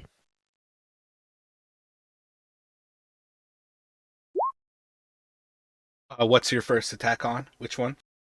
Oh, the one that's closest to me by Edrin, the one that. All right, so yeah, that will cut Something? down the one that is between you and Edrin. All right. And I'm gonna go the second one. I'm gonna move to the. I'm sorry, I lost track of the ones moving up on Burke, I believe. Yeah, right now Burke is in combat with it, and it's like feet away from Justin. Okay, so I'm gonna move to that one and take a swing at him with the other hand axe. And that will hit and kill. I hate to be that guy, but it's the second one, so it's -3 on the damage. That's why it was important to question which you were going for when. Burke had taken the reaction from the one that you started against, so there was nothing to keep you in combat with that. If you wanted to go for the other one first. And the one that Burke was next to had a single hit point. The one that you were next to had 4 hit points. So it was effectively, if you rolled and hit the second one that you just hit, all you needed was a hit, because a single damage was a kill. The other one you needed, if you use your offhand for the first one that you killed, you would have effectively not killed it on that attack. Whew. Okay. Nice You work. chose wisely, Ty. Yeah. Clutching it out again. So it doesn't take you all long to effectively get them out of the webbing. It takes a little bit of strength to kind of pop things off of them and progress forward. But you all are currently long rested. You are level 3. You've expended some resources. You've killed some spiders. What would you all like to do? We want to get those cocoons out of the trees. Maybe Justin, you want to climb up there and get those get those down. I know you like spiders a lot. Well, first thing Justin's gonna do is apologize to Edrin for stabbing him in the back. Didn't mean to, and he's gonna just sort of keep shuddering and sort of just he can't stop trying to brush the webbing off of him, even when there's not actually any more on him. And then he'll sort of turn to Burke and then look up at the cocoons and be like, Do you think there are any more up there? Could be. With I it, mean, Why don't you go find out? Edrun He's comes with a suggestion here. I might be able to throw a firebolt to burn the webbing. Let me have Justin make a perception check with advantage, and Edrin do a intelligence check. Oh, geez, even with advantage, I'm rolling terrible. Ah, holy crap, yeah. Passive wise, you have enough of a perceptive ability to pick up that these things don't seem to be moving. You won't gain any more information from the active check of actively looking across these things. And then Edrin, it's pretty safe to say that fire is going to burn all of the web and more or less become a full on burning of this area. And let's see, it is high summer, so the heat's enough that it could cause a forest fire to light up this canopy at this point. Mhm. Okay, maybe not. Burke's concerned there's people in those cocoons, and that's what we're trying to find out what's going on. How high up is the closest one? How high up and to look the trees are like scalable up to that height by a person? I've imagined Neverwinter as a kind of old growth forest where you all are. These trees are kind of 60 to 80 feet up. Most of these cocoons seem to be below the canopy, but still near the canopy itself. So 50 to 60 feet for any of these. I mean, I could try to shoot an arrow if. No, that's not going to. Are they like hanging from a web? Like, are the cocoons kind of like nestled in the. Effectively, these things seem to be like a part of the web, but kind of spun about until you get to the cluster of the body. So they're hanging almost like kind of a spider's thorax distance away from the web itself, but below the tree. But yeah, you kind of miss the actual perception to give you more information than that. To be fair, I don't think, to Burke here, I don't think there's much chance of anyone actually surviving being cocooned and put up there for more than a night at least. I mean, I can sort of like take a deep breath. I can try to climb up, but I'll be honest, I don't want to. I think I've already asked this. Does anybody have climbing equipment? Do you just have ropes, or does somebody have like hammer and python? Just ropes. I do have 10 pythons and a climbing hammer, I'm pretty sure. Let me just double check. See the hammer. Yep, you've got pythons. So yeah, I mean, if you all took the time, you could make a pretty safe ascent up into this area. Essentially, they're pretty wide tree trunks, so you would be able to more or less climb them rather comfortably. But if you set up the actual hammering and pythons into the side of the trees, you could make the ascent with next to no danger to yourself. And then more or less, if you took everybody's rope, you would be able to kind of set up a system where you can safely lower the bodies. What do you think? Do we care enough about what's up there? If there are people up there, or if there's some gear up there, if they're adventurers. Like, what if our dwarf is up there? I'll admit I am curious, despite my uneasiness. As long as you keep an eye out for spiders and give a shout if you see any more, I'm willing to give it a shot. All right, let's just do the one. Look at the one, and we're done. All right, let's not make this a whole thing. All right, because we got this whole, tracking the orb guy, whatever. That should we fix some breakfast for you, Ty? No. I'm fine. Okay. I think all the bodies are all close together, so it's not like they have to go to one and then go to a second one, then go to a third one. I like the next to no danger part that he said. It's the next two really scares me, actually, given how badly I've been rolling so far. Well, we do have important things to do, so we can't burn the whole day on this. I'm All right, fine either way. I'll climb up the tree, and I'll begin climbing up the tree. Ty can't let the idea of treasure go, right? I can let it go. For dealing with fucking spiders, no. Yeah, I'll let that go. But whatever, you guys seem so you want to do this, so let's do this. Are you What do you want taking me to all roll? of the gear to accomplish this, Oh, or are you just that's right. climbing? Ah, that's right. Well, first I'm gonna put on my armor, get my shit together, shit straight, and then Just get your shit together. Get all of your shit. Put it together.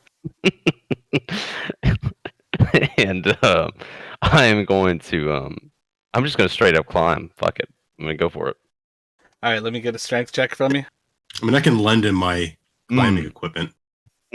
Yeah, you're like contemplating and talking about like where you think the safest place to put all the pythons are and how to actually go about accomplishing this.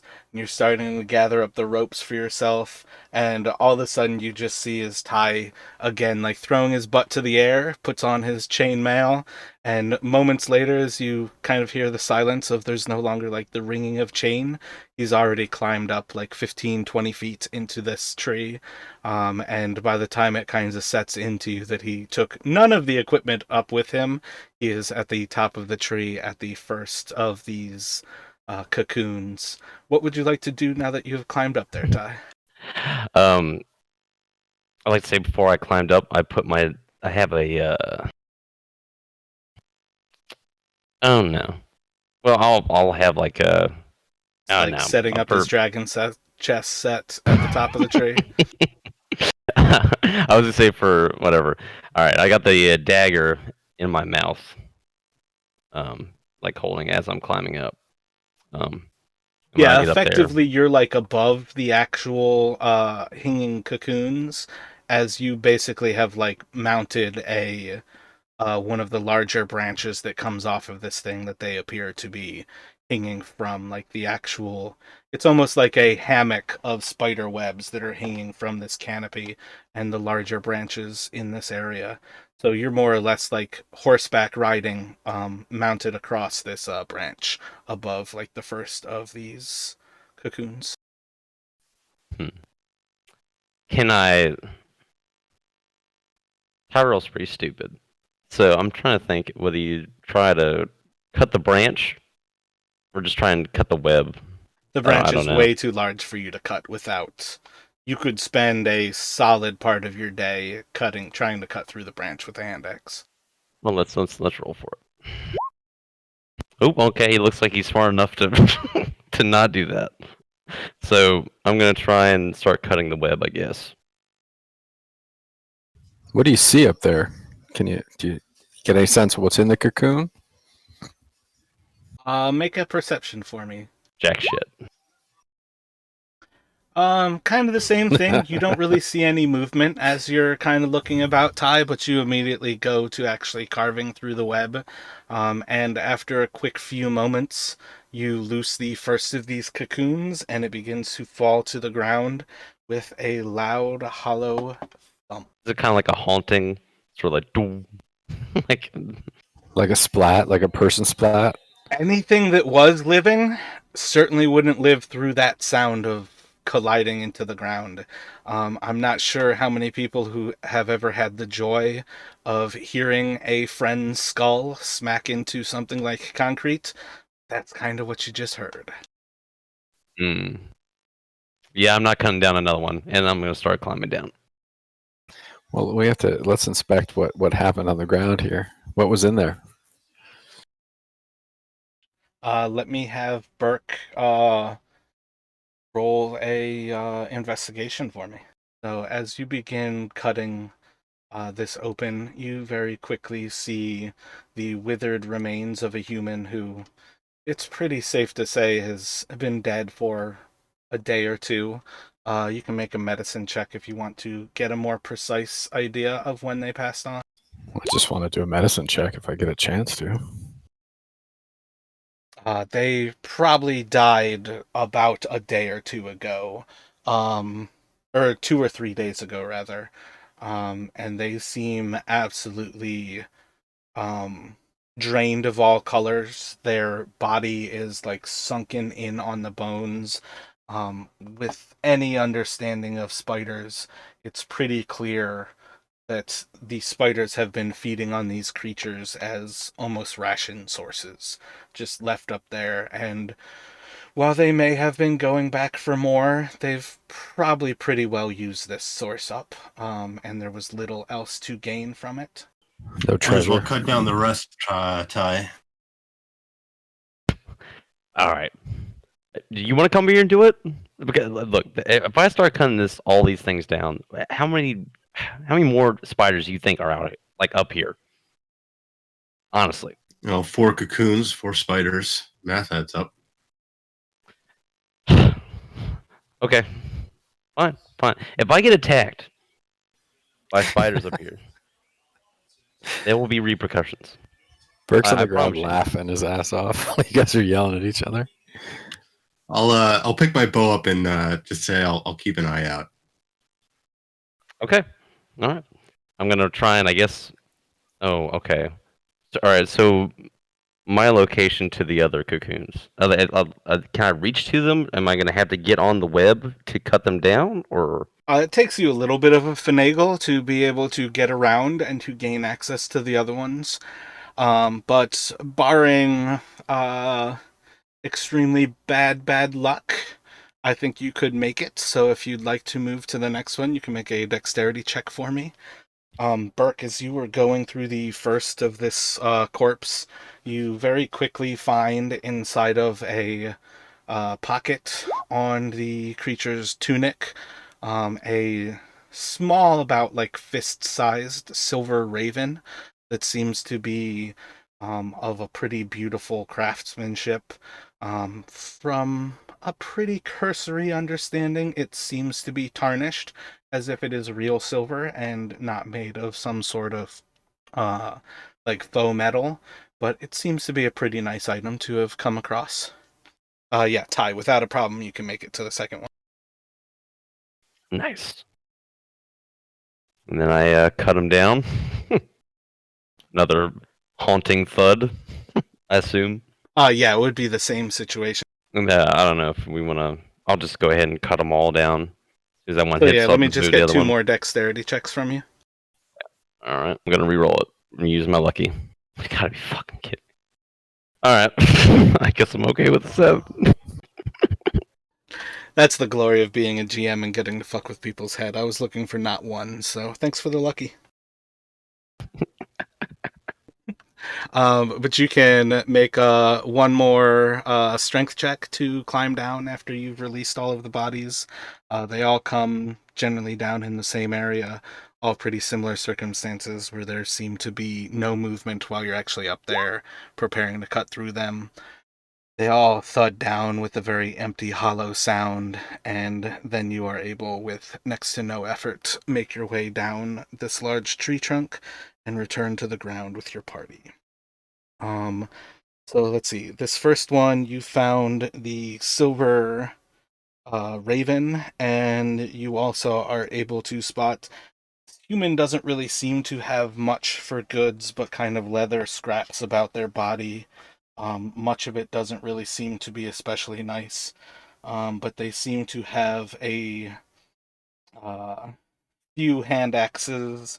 You can find 2 hand axes, a javelin, and then a long sword on that person, and then some other things that just seem to be random damaged gear that would be more closer about their person, like another tinderbox, and little things like that.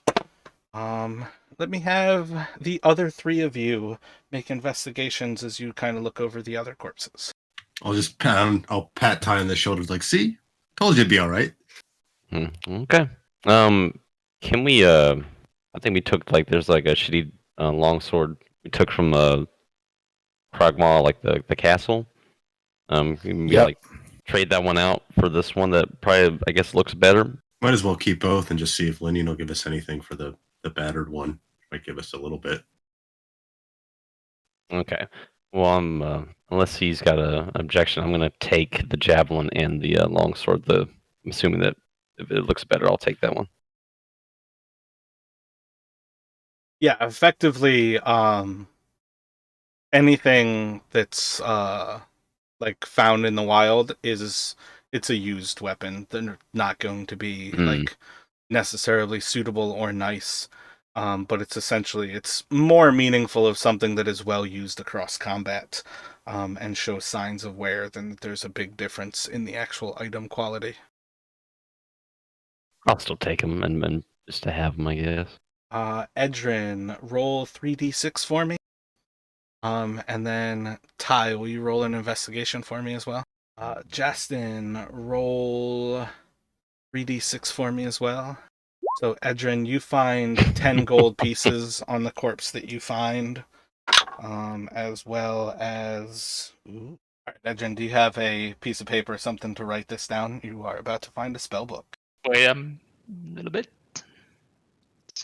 You find a spell book with Longstrider, Identify... I'm sorry, you cut out there after Long Strider. So I You find a didn't hear spell you. book with Longstrider, Identify, Grease, and Color Spray, Damn. I got all on the Nice. list. as well as Blade Ward, True Strike. And now you know why he died. I should have gotten better spells. Justin, you find 12 electron pieces. And then you find, let's see what class he was. Let's see, you find the electron. He has ringmail on him, as well as a heavy war or a warhammer. And yeah, I think those would be the big things that you find, as well as a holy symbol of, let's go for helm. And then Ty rolled a shit investigation as well. Mm-hmm. Let's see. Double zero is 100, right? So that's 8. Roll 5d6 for me. And 18 copper pieces on him. God damn it! All right, I'll give it to the goblins. And then you find he's wearing some padded leather armor that seems rather beat up, but it is still padded leather, as well as a hand crossbow and a rapier. And you see, not like the most amazing of instruments, but it seems to be a small violin that seems to be like kind of clutched very tightly to this creature's hand, as he was wrapped up in a web. All right. I guess I'll go ahead and I'll take the copper pieces and the crossbow and the violin. So I Justin put feels it a on the little. loot. I put it on the loot list if you want to write down Okay. next to the things what you're taking. So Justin would suggest that Ty take maybe half of the electrum pieces that he found, given he's the one who climbed up and found these bodies, and he also got robbed by Antig. Oh, you guys are so sweet. Yeah, I'll take it. Thinking, can I copy down the identify spell from the other spell book to my own? Essentially, there is no reason to have two spell books that are different. Over time, you can certainly spend the time to copy them and basically duplicate each spell book into being the same spell book. But at present, essentially, you vaguely understand what these spells are, but you still have to take the time to like learn the annotations of this other wizard whose spellbook you just found. So they're not specifically useful at present, but it is the type of thing where you understand enough that these are spells that you can easily learn. You just almost have to learn their like penmanship and their form of like shorthand. Okay, so I basically have to understand what is written down before I can actually get the spells then. Yeah, like if it really came down to it at present, like having both spell books on you you could out of combat cast Identify out of this other spellbook. It's just going to take you extra time. Once you take the time to actually copy these spells and basically reproduce everything, you will both be learning his shorthand, where the second book's 4 spells are like fully useful to you, as well as be able to take that same time to copy your own spells into this other book so you have a backup as well. Okay, I understand. But that's a general trick of being a wizard. Like, once you have 2 spell books, it's a good idea to keep your spell books identical to some level, that if you ever have a spell book get destroyed, that you have all of your spells in this other one as well. Yeah, I can see that being a good idea. Don't really want to lose my spell book. Then I can't really do any spells. I'm gonna, since we're kind of sitting here before we start fucking around, I'm gonna fuck around with the violin, see if I can play it. Oh, I should have checked. Do you have any musical instrument proficiencies? I do not. All right, fighter or soldier backgrounds often have that option. Oh yeah, you chose the chess that word. Yeah, so it sounds pretty horrific. Yeah, please stop. Let me have Justin you will do his roll a best to ignore how d6. bad the music is.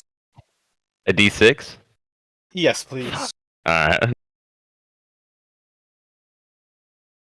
Fuck. Oh, close. I rolled a 7. It's so bad we're gonna suffer. So bad we're Hold gonna on. suffer psychic damage from listening to it. Oh no, it was Why to the see if fuck? any spiders It won't came let me above. roll. Oh no, you're rolling. Why, it won't let me roll. Oh, it let me roll. Okay, my bad. I don't know why it wasn't letting me roll. 3 showed up on my screen, so it might just be lagging right now. Okay. I roll. Okay, I see it now. I Yeah, it might rolled have like been 3 like- times. I rolled 2 6s. I rolled a 6, a 3, and I rolled a D20 for 15. So, oh, wait, is that something else that I did? No. Yeah, those were all at the same time. It was just randomness there. Yeah, it might have been lagging a little bit. All my rolls have been lagging a bit. So it is still kind of early morning for you all. It is up to you at this point what direction that the party would like to head in now that you have daylight on your side. North side of the castle to pick up the bugbear's trail, maybe? What do you guys think? I'm gonna take a look at Edrin. Does he look like fucked up, or I know he got I'm hurt? Still at 100%, but I'm not that fucked up right now, I think.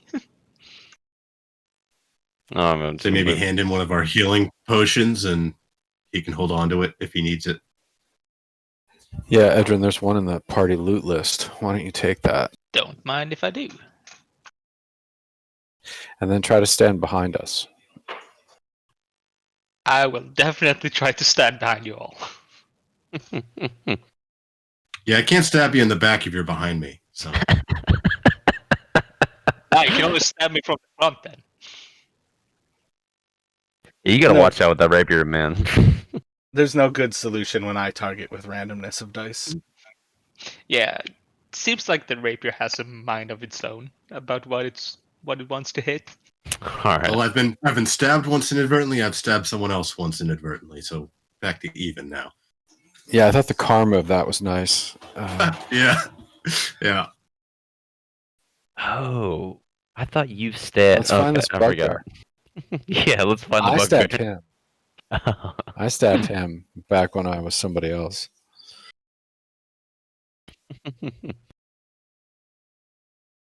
Bugbear and a wolf. So you all have a short trip back towards Cragmaw Castle. How would you like to approach? Oh wait, are we bringing the crates, or we were leaving them back there with all the dead bodies and the? We're leaving the crates with all the spider carcasses. Is there anything to search Well, on might serve spider as- carcasses? Is there anything to be gained from them? Bits, pieces? Can we make a necklace for Justin? Or maybe there's some alchemical use with their blood. I don't know if Edrin would use could use an Arcana check or a 32 eyeballs in a bag. You know, like my survival, I think maybe I could try and rub it on the blades, or put it in a jar. I don't know. We don't have a jar though. I mean, if we could milk the poison from them somehow, that could be useful, but we don't really have any empty flasks either or something to put it in, so. Is there a nest where the spiders? I mean, you said something about a nest being where they came from. Isn't that where their loot would be? I think from what Wasn't you it- guys can gather, the cocoons were their nest. But that's where they were returning to. Got it. Okay. But no, nobody has Yeah, I any think we're sort of done. alchemical proficiency to be able to store anything. So you can do what you might want to with the spiders. But traditionally speaking, non-intelligent creatures don't like have loot to be found. They have body parts that you can harvest if you would like. Like, what would we do? A big bag of eyeballs. You could sell it. Who would we sell it to? It's, you know, I hey, don't know if it's look, something Ty. Adabra Gwyn might be interested in. yeah, I think she. this I don't know guy, if there's anything she can use. big brains on this guy right here. See, Then I have one question before that. How do we get past the what was it, Manticore? Or was we hand him the eyeballs. I Boom. don't. Yeah, I don't really think he's really You might like interested eyeballs, in you know. eyeballs. Oh, Well, I you mean, like I little have. tasty. We haven't asked the Manticore, so sure, maybe. Look, I'm just gonna take the eyeballs, and then I'm gonna go to the spider corpses, and then I'm going to take my dagger and start cutting them out. I guess. Let me have a medicine check from you. I'm just telling you right now, I am not carrying the eyeballs. You pop most of the eyeballs that you go after, but you feel rather sure that you've gathered 4 different spider eyes that should be serviceable. I kind of look at them a little bit. Nah, never mind. I just like I don't know if I have anything. Maybe have some like cloth or something to put them in.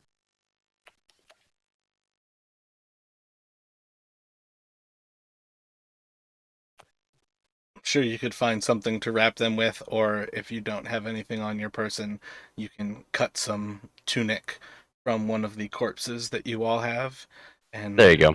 wrap them in a little bit more ghoulish of a wrapping for Adabras.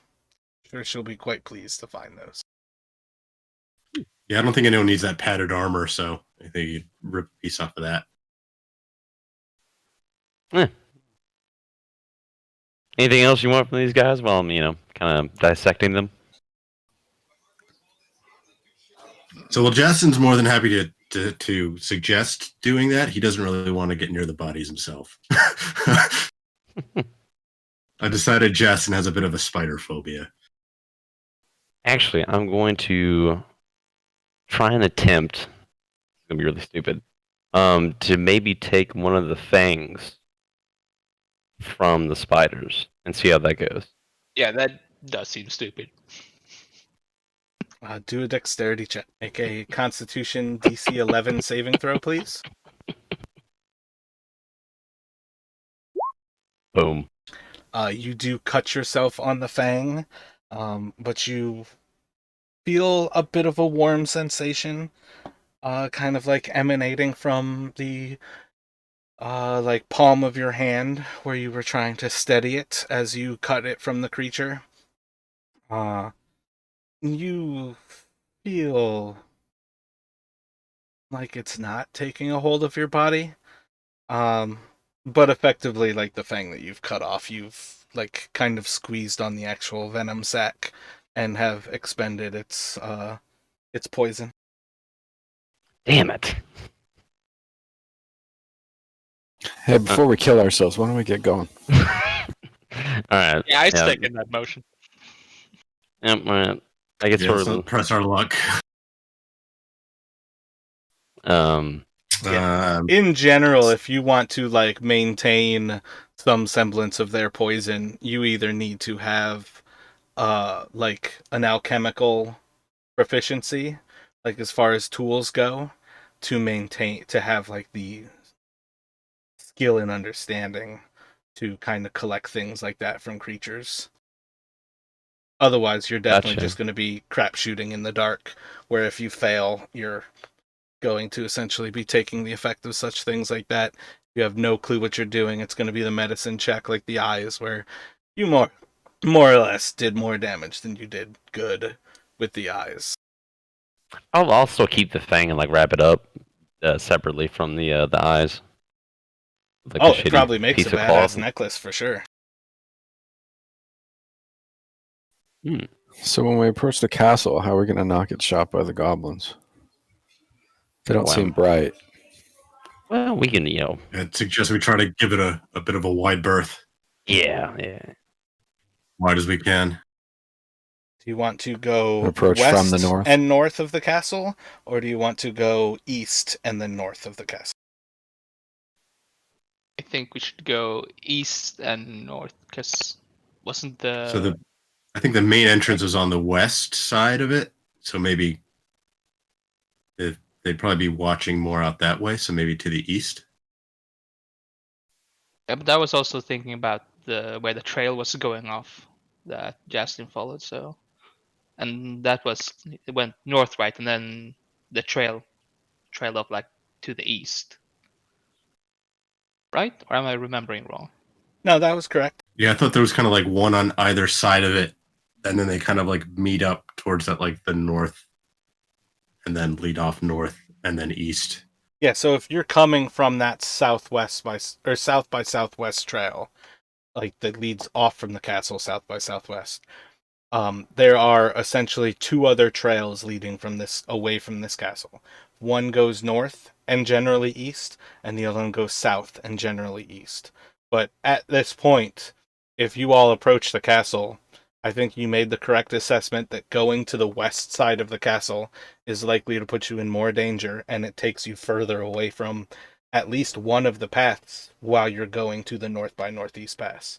Yeah, so I think maybe try and sneak around past the on the east side of it, and then try and pick up the trail again north of the castle.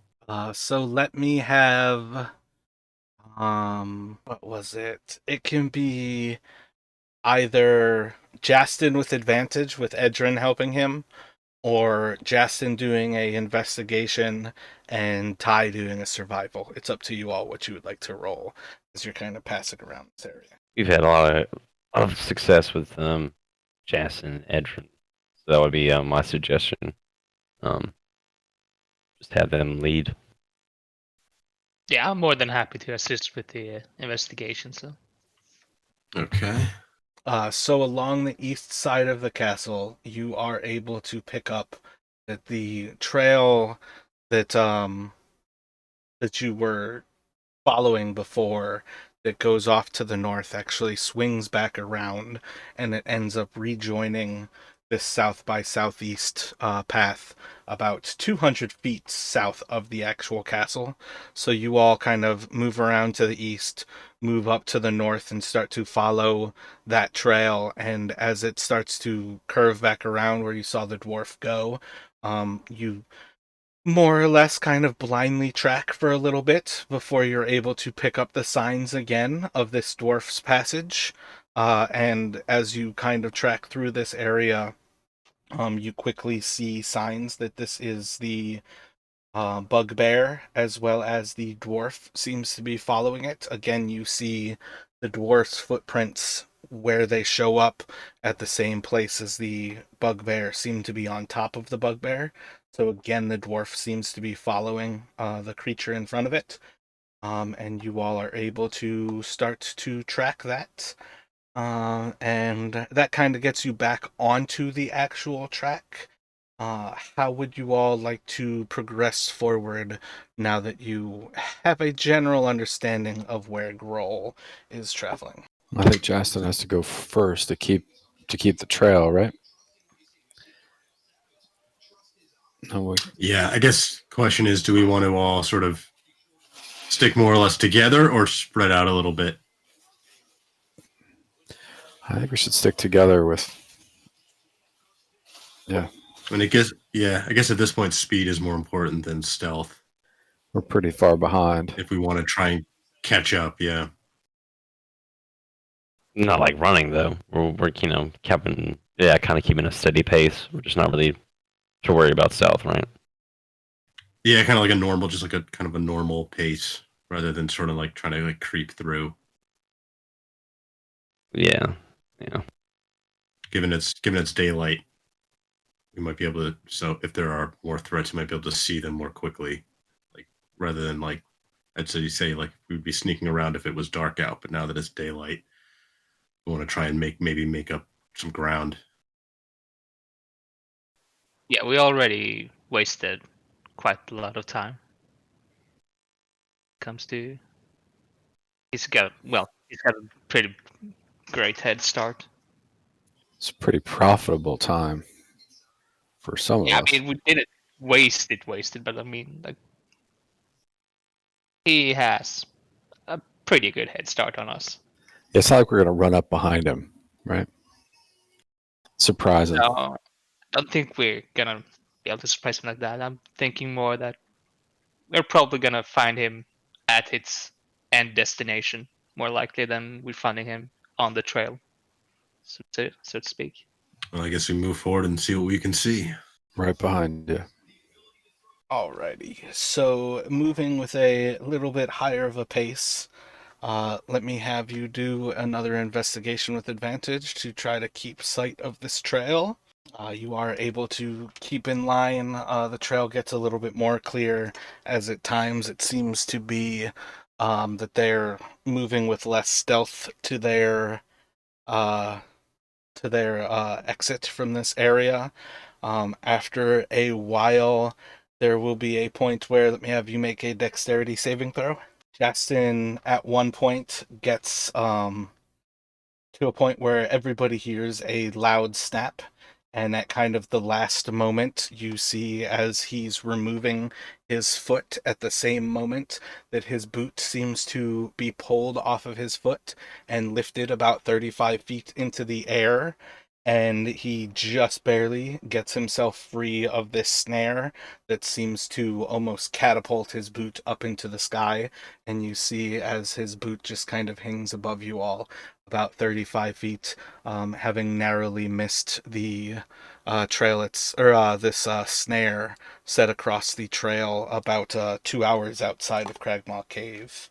I like that boot. Damn it. uh, Ty can climb up there and get it for you. yeah, I could do that. Yeah.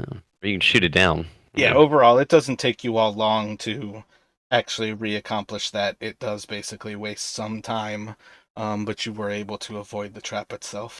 But you guys are able to basically like figure out which tree was kind of like bent down to create the spring effect for the snare, and take some time to chop that down. Um, is Ty the only one with hand axes at this point with an axe? Oh, I got a battle axe. Got a big axe. Let me We also have- found 2 hand axes. Two hand Yeah, axes so- in the loot. Let me list. have Ty roll a d8. One was the magic number.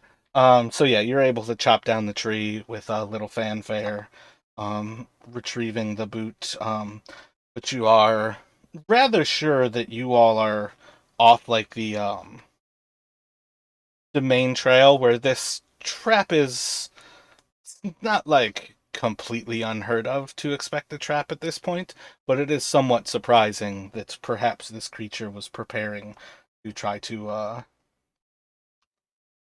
prevent your chase from being able to keep on it. I think we're definitely think we're on the right track now. Well done, Justin. Probably more luck than anything. Well, probably everybody heard that, right? Everybody nearby. Wonder if they'll come and see what they caught. Yeah, let's get moving. Yeah, we probably shouldn't stay in place for too long.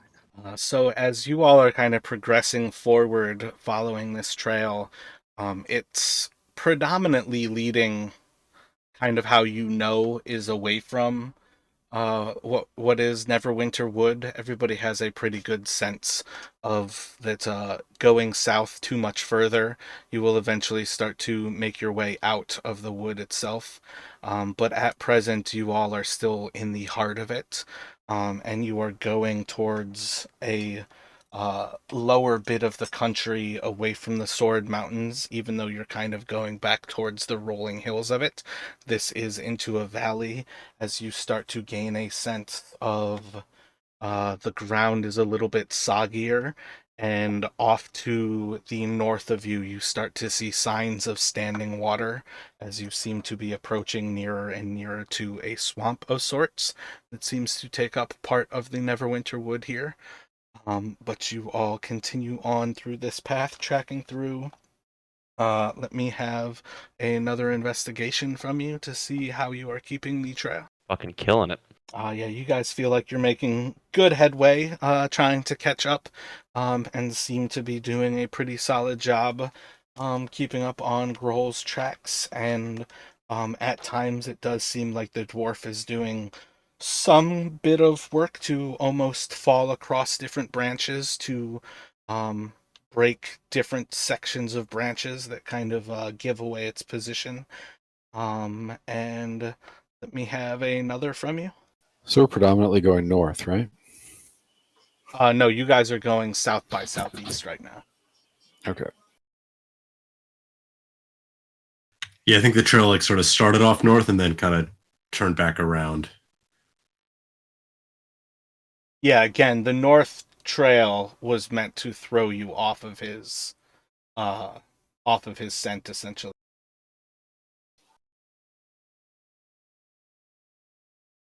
Yeah, I think the first time we just Justin sort of picked up the wrong dwarf's trail, and that got us sidetracked. Doing a little better job now. Burke wants to counsel Justin not to be so hard on himself. You know, he's trying out his new cleric abilities. I don't know, is it working? Justin appreciates the encouragement. Maybe we'll have spider eyeballs for lunch, huh? Yeah, I'm very curious about that. Well, Burkhardt, sir, he's already tried the grick, right? I think that's like some sort of like tentacled worm thing. Yeah, the goblin food. Burke will eat anything. He doesn't care. Yeah. He's got an iron stomach. Burke can be a Bears fan. He can eat anything. Yeah. That joke probably doesn't play in Sweden, but it works a little bit in the States. Right. So while you all are progressing forward here, you start to hear giggles from about you, sometimes to the north, sometimes to the south. It seems to be kind of moving about and following you as you seem to progress forward on this trail. Oh goddamn. Uh-oh. Giggles. Right. Do you have any insight into what like those giggles might mean? Oh wow. Do we have any giggle? Do we notice? Like, does it sound familiar? There's not necessarily anything that seems familiar at present about this thing. It seems to be off at a distance when you do hear giggles. It seems to almost follow suit with like as the Justin leading in front of Edrin kind of absent-mindedly lets go of a branch and it snaps back across Edrin's face. You hear or somebody steps into an area of grass that almost swamps beneath their feet and they kind of like shake off a wet boot. You hear the a giggle from nearby to the southeast of you.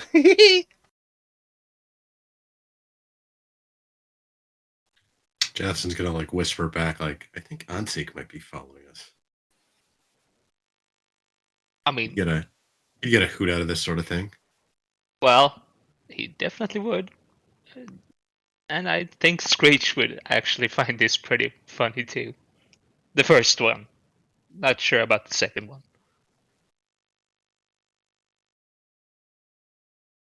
Hmm. Can I just do like a regular, just like a perception check? See if I see anybody. You can certainly try. Roll a perception.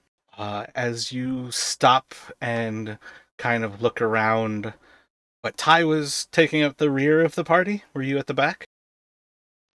I think we said Edward was going to be in the back. I don't remember. I think that's what we Edrin said. has been helping So Justin, I thi- so he should be Oh, second. okay. Yeah, I think so I you're- guess I would be. I think you're behind me usually Yeah. because you're taller, but I don't know if that's true. Mm. I'm 6'5". So. Yeah, you got me by 2 inches.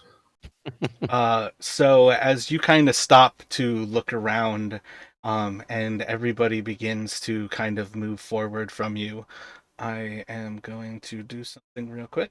All that doing something real quick stuff makes me nervous. I think that's the point. Not really the spiders, mostly just Mara. So you feel a hand on your right shoulder, and as you kind of look off to the north across the left, you feel this hand kind of set down on your shoulder, and then you hear in your left ear in Draconic. Is this our basic marching order at this point? Justin and Edrin in the front, Burke and Ty in the back. Oh, I said that Like when wrong. we're You hear the giggle, and then in searching the woods. Draconic, it says, oh man, let's see. It says, "Stay and find me. Enjoy yourselves with me. We can have so much fun together." I'm gonna try and whip around and see if I see who it is. You look at it, As you whip back to the right, you don't see anything. bitch. Okay, I'm gonna let everybody else know that what just happened, and to be Yeah, on so- guard. I deafened them there, so you actively have to share the information that you want to share from what just happened. Oh, can you hear me now? Yes, but I was going to ask what server deafened meant. So we Yeah. couldn't hear Oh, we couldn't hear okay. anything. Yeah, it's easier than me like pulling somebody across to one of the private rooms that I usually do. I think it takes a little bit less time. And then also, I'm not sure if when you were speaking, they could hear you speaking still, but I have a feeling they just can't hear once I deafen them. Yeah, I didn't hear anything. Yeah, no. No, we didn't So hear anything. Okay, so I'll say like, okay, I've heard the giggles, and I started to look around, and then as I was looking around, something put their hand or something on my shoulder, and was speaking to me in Draconic, and basically told me to, with some creepy shit like, "Hey, stick around and have fun with me, ha ha ha ha ha." You know, it's fucked up shit. So there's something trying to maybe try and hurt us. wait, Draconic? Yeah, he's speaking Draconic. It was So whispered in his ear, and you are far enough away. He's essentially 5 to like 15 feet behind the party as he stopped to look around. And as I'm saying that, I'm drawing my greatsword. might have been kobolds. No, I mean like it put his hand on my shoulder, whatever it was, and then as I tried to look around, it disappeared or whatever. So, are kobolds that fast? I mean, What did don't know. what the hand feel like?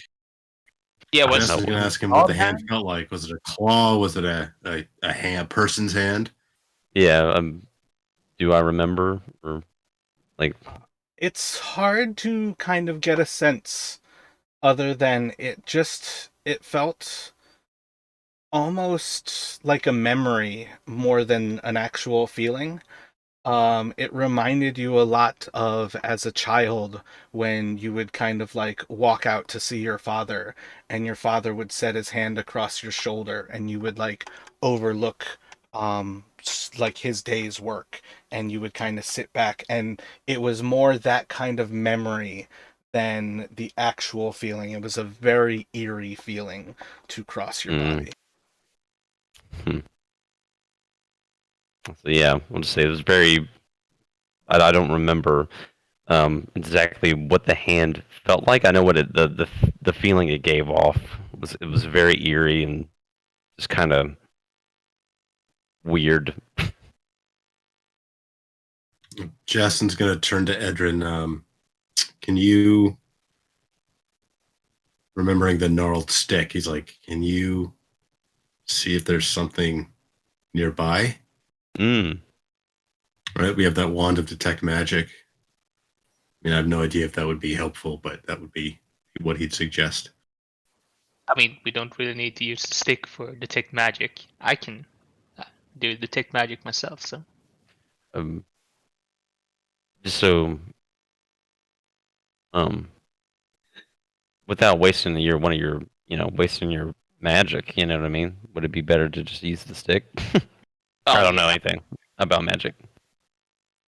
Yeah, that's true. I mean, I don't have to use up a slot if I use the stick.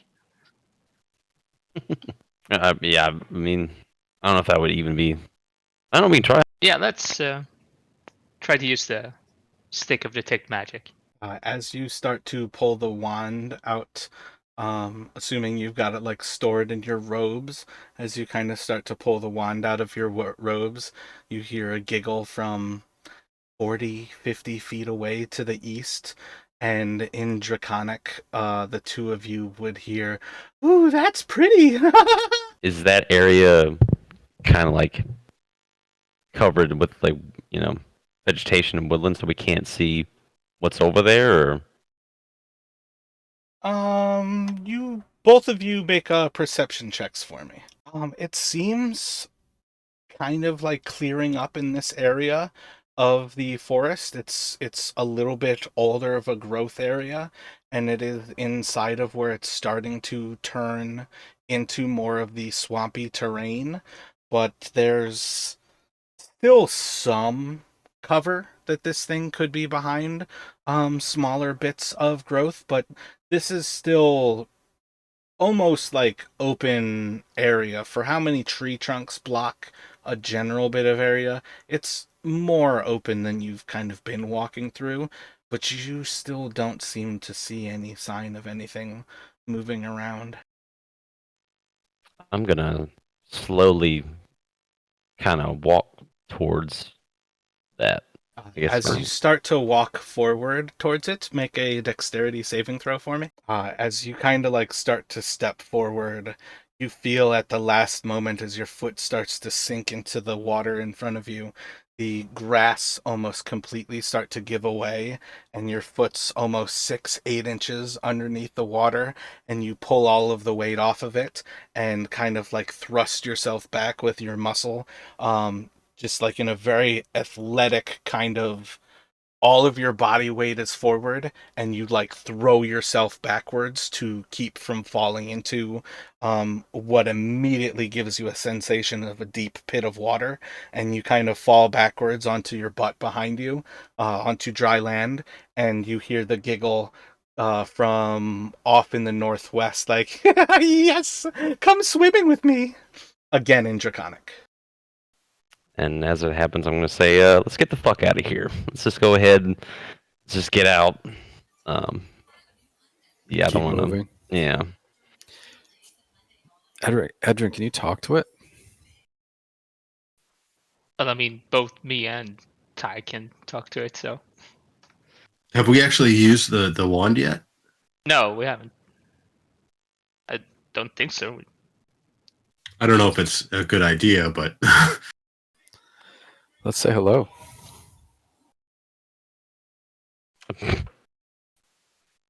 Yeah, let's just cast detect magic around us, see if anything pops out.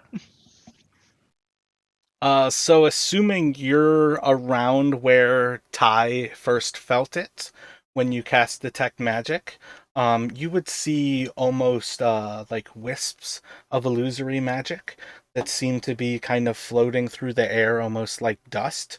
But there doesn't seem to be any concentration of magic. It's very uh, just like it's enough that there's a faint perception of magic in that area, but it doesn't give you much more clue than there's some sort of illusion at work here. Edrin, make a strength saving throw for me. Fucking roll the 1. You feel as something tugs at the wand in your hand, and you see a almost like solidifying bit of illusory magic in the form of a human-like hand or a humanoid hand kind of form around the wand right before you start to feel it. I'm assuming we see that. If I understand Detect Magic correctly, only Edrin has the actual spell in effect. Only he is seeing these kind of dust particles and the signs of the illusory magic. Can I But, like, try to grab the hat? As you kind of reach for it, your hand passes straight through it. Oh, my bad. Edrin, That what are you one would have reaching been for? divination magic. Oh, wait, no, damn it. I Mm. just looked up Detect Magic. I'm a fucking idiot. Fucking. I'm getting a bad feeling about this Is it place. time to run? I did say it incorrectly, though. That would be conjuration magic that kind of forms around the wand and starts to pull it away from you. The way that this thing is talking to us, it doesn't seem like it's good at all. I don't think it's going to be willing to talk back in a very positive way. Just it's either. Adrian, I'm just gonna call out to it and ask, do you want the wand? Is it something you'd like to have? You hear in a language that you don't speak, and I'm about to mute everybody again. You vaguely understand some of the words, recognizing that this is not Elvish, but your understanding of Elvish does like proc an understanding of what's being spoken to you, but you hear a creature speaking in a very Elvish dialect, signs that kind of pop out words like stay, play, and this would be like inside of like sentences. You're able to kind of pick out the big words here, but stay, play, and can I have it? I'm gonna say, let's see. I'm gonna apologize to say that we can't really stay and play. We are very busy and we are short on time. But as an apology for not being able to stay and play, you can have the wand. What language And do we you can respond in? in Elvish. All right, so nobody else would understand as you kind of reply in seemingly a completely different language than you've been speaking. And you would Justin's just going to turn to. go ahead, I Justin. was just going to say, Justin's going to turn to Ty and Burke and be like, "What the heck is going on?" Fucked up. Very pretty. Can I keep it? I'm And again, you would gonna see the hand keep kind of going form Elvish. in front of you, and it's just like open palm up. I'm gonna stretch out the wand and give it to him and say, yeah, you can keep it. But like I said, we can't really stay and play. We have to move on, sadly enough. And you would feel like about 10 pounds kind of rest across your left shoulder as you start to set the wand into the hand in front of you. And you feel like it's not like a cold sensation, but there are almost hard points of scales that start to rest across your left shoulder, and then it starts to wrap around the right side and up towards your right ear. You hear in Draconic, "Your Sylvan is very bad. You should practice more." Oh, yeah. I didn't know that was someone. Sorry. But yeah, I will definitely practice more. Was it my dialect that was bad, or was it just all around bad? It sounds broken. You sound like an infant. Oh, okay then. Well, thank you for the honesty. I will definitely try to improve my Sylvan until the next time I'll have to use it. Why are you all here?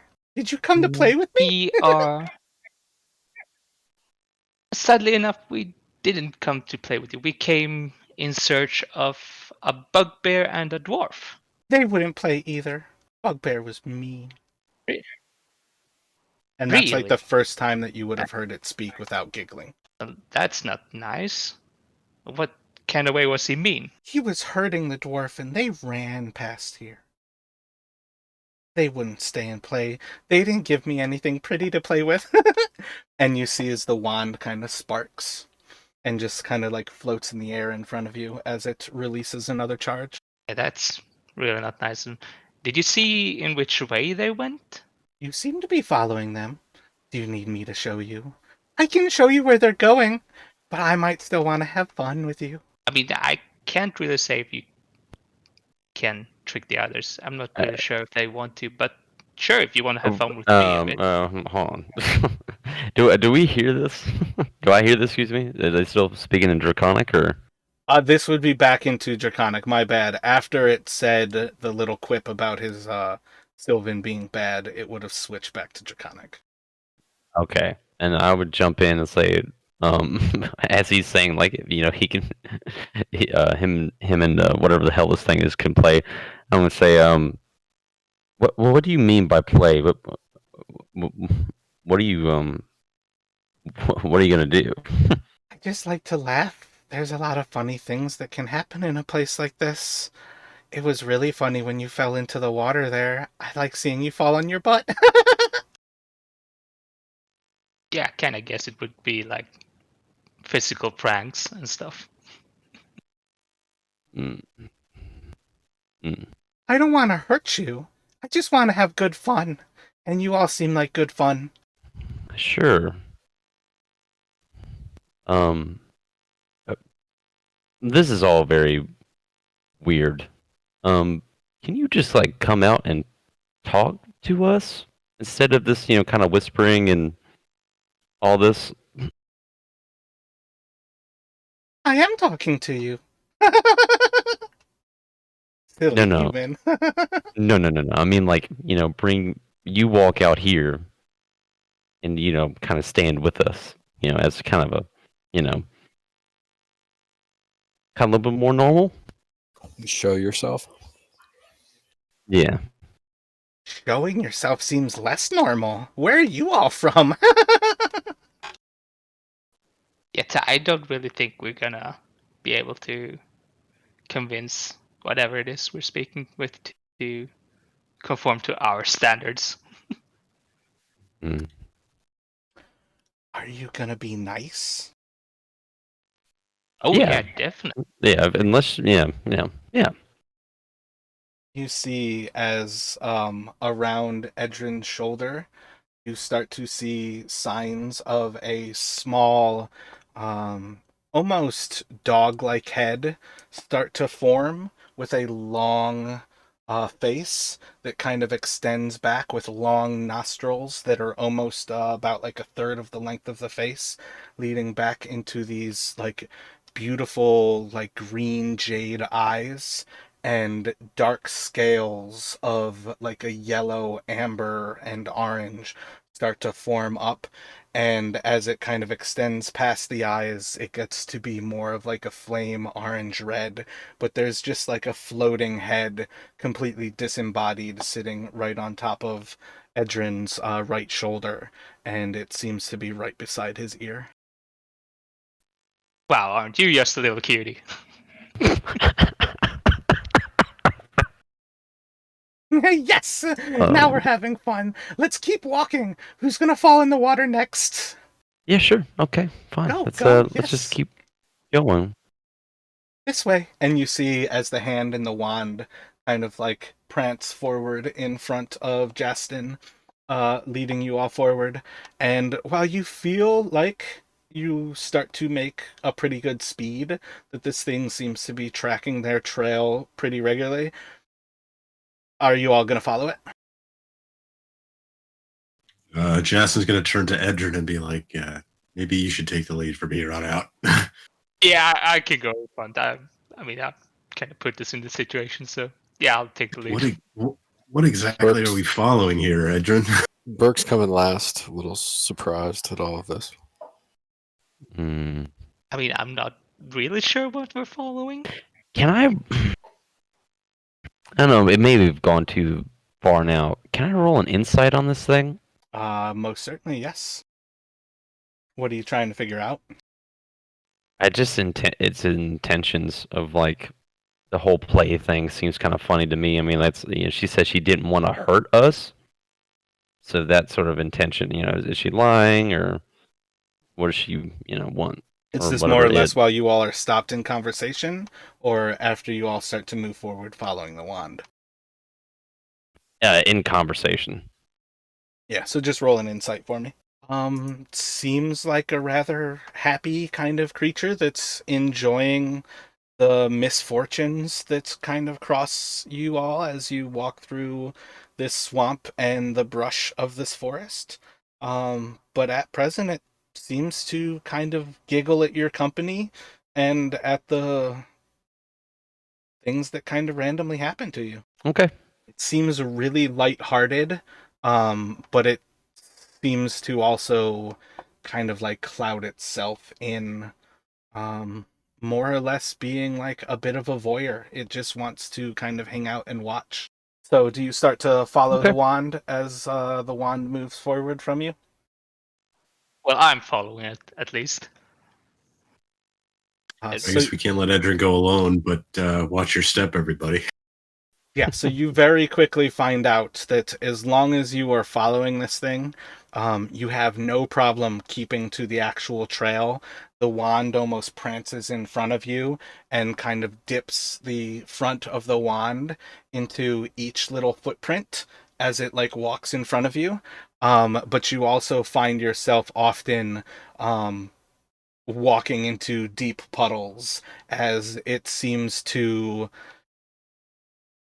at least for the first 10 minutes of following it, like while you still have detect magic up, you see as it points at footprints that are very clearly conjuration magic. Ah, damn it. It's either illusion or conjuration. I don't like the idea that I have to know 17 different kinds of magics for that spell.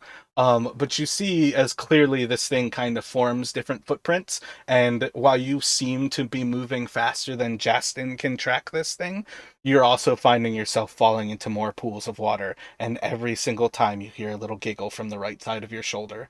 And you feel like the inhalations and chuckles of this thing as its scales kind of expand and contract on your shoulder as it's taking great joy in kind of just hanging out on your shoulders and leading you on the correct path, but perhaps also walking you into more water than you would have to walk into. Well, that doesn't seem so bad. Eh, just a little water. As long as the puddles don't get any deeper. You can go swimming. Oh wait, damn it, that was the wrong person to respond to. It doesn't speak your language. My bad. Yeah, Jason at this point feels he just got to kind of trust in Edrin. He's completely out of his element at this point. And this kind of goes on for about like an hour or two. Every once in a while, you all behind Edrin would see just like a shimmer of yellow as it almost seems like scales start to form across Edrin's back. And Edrin, you would kind of get little like wisps of the tail in front of you as it kind of like hangs across your chest. And every once in a while, it seems to have like a shimmer of yellow, and then it just like disappears again.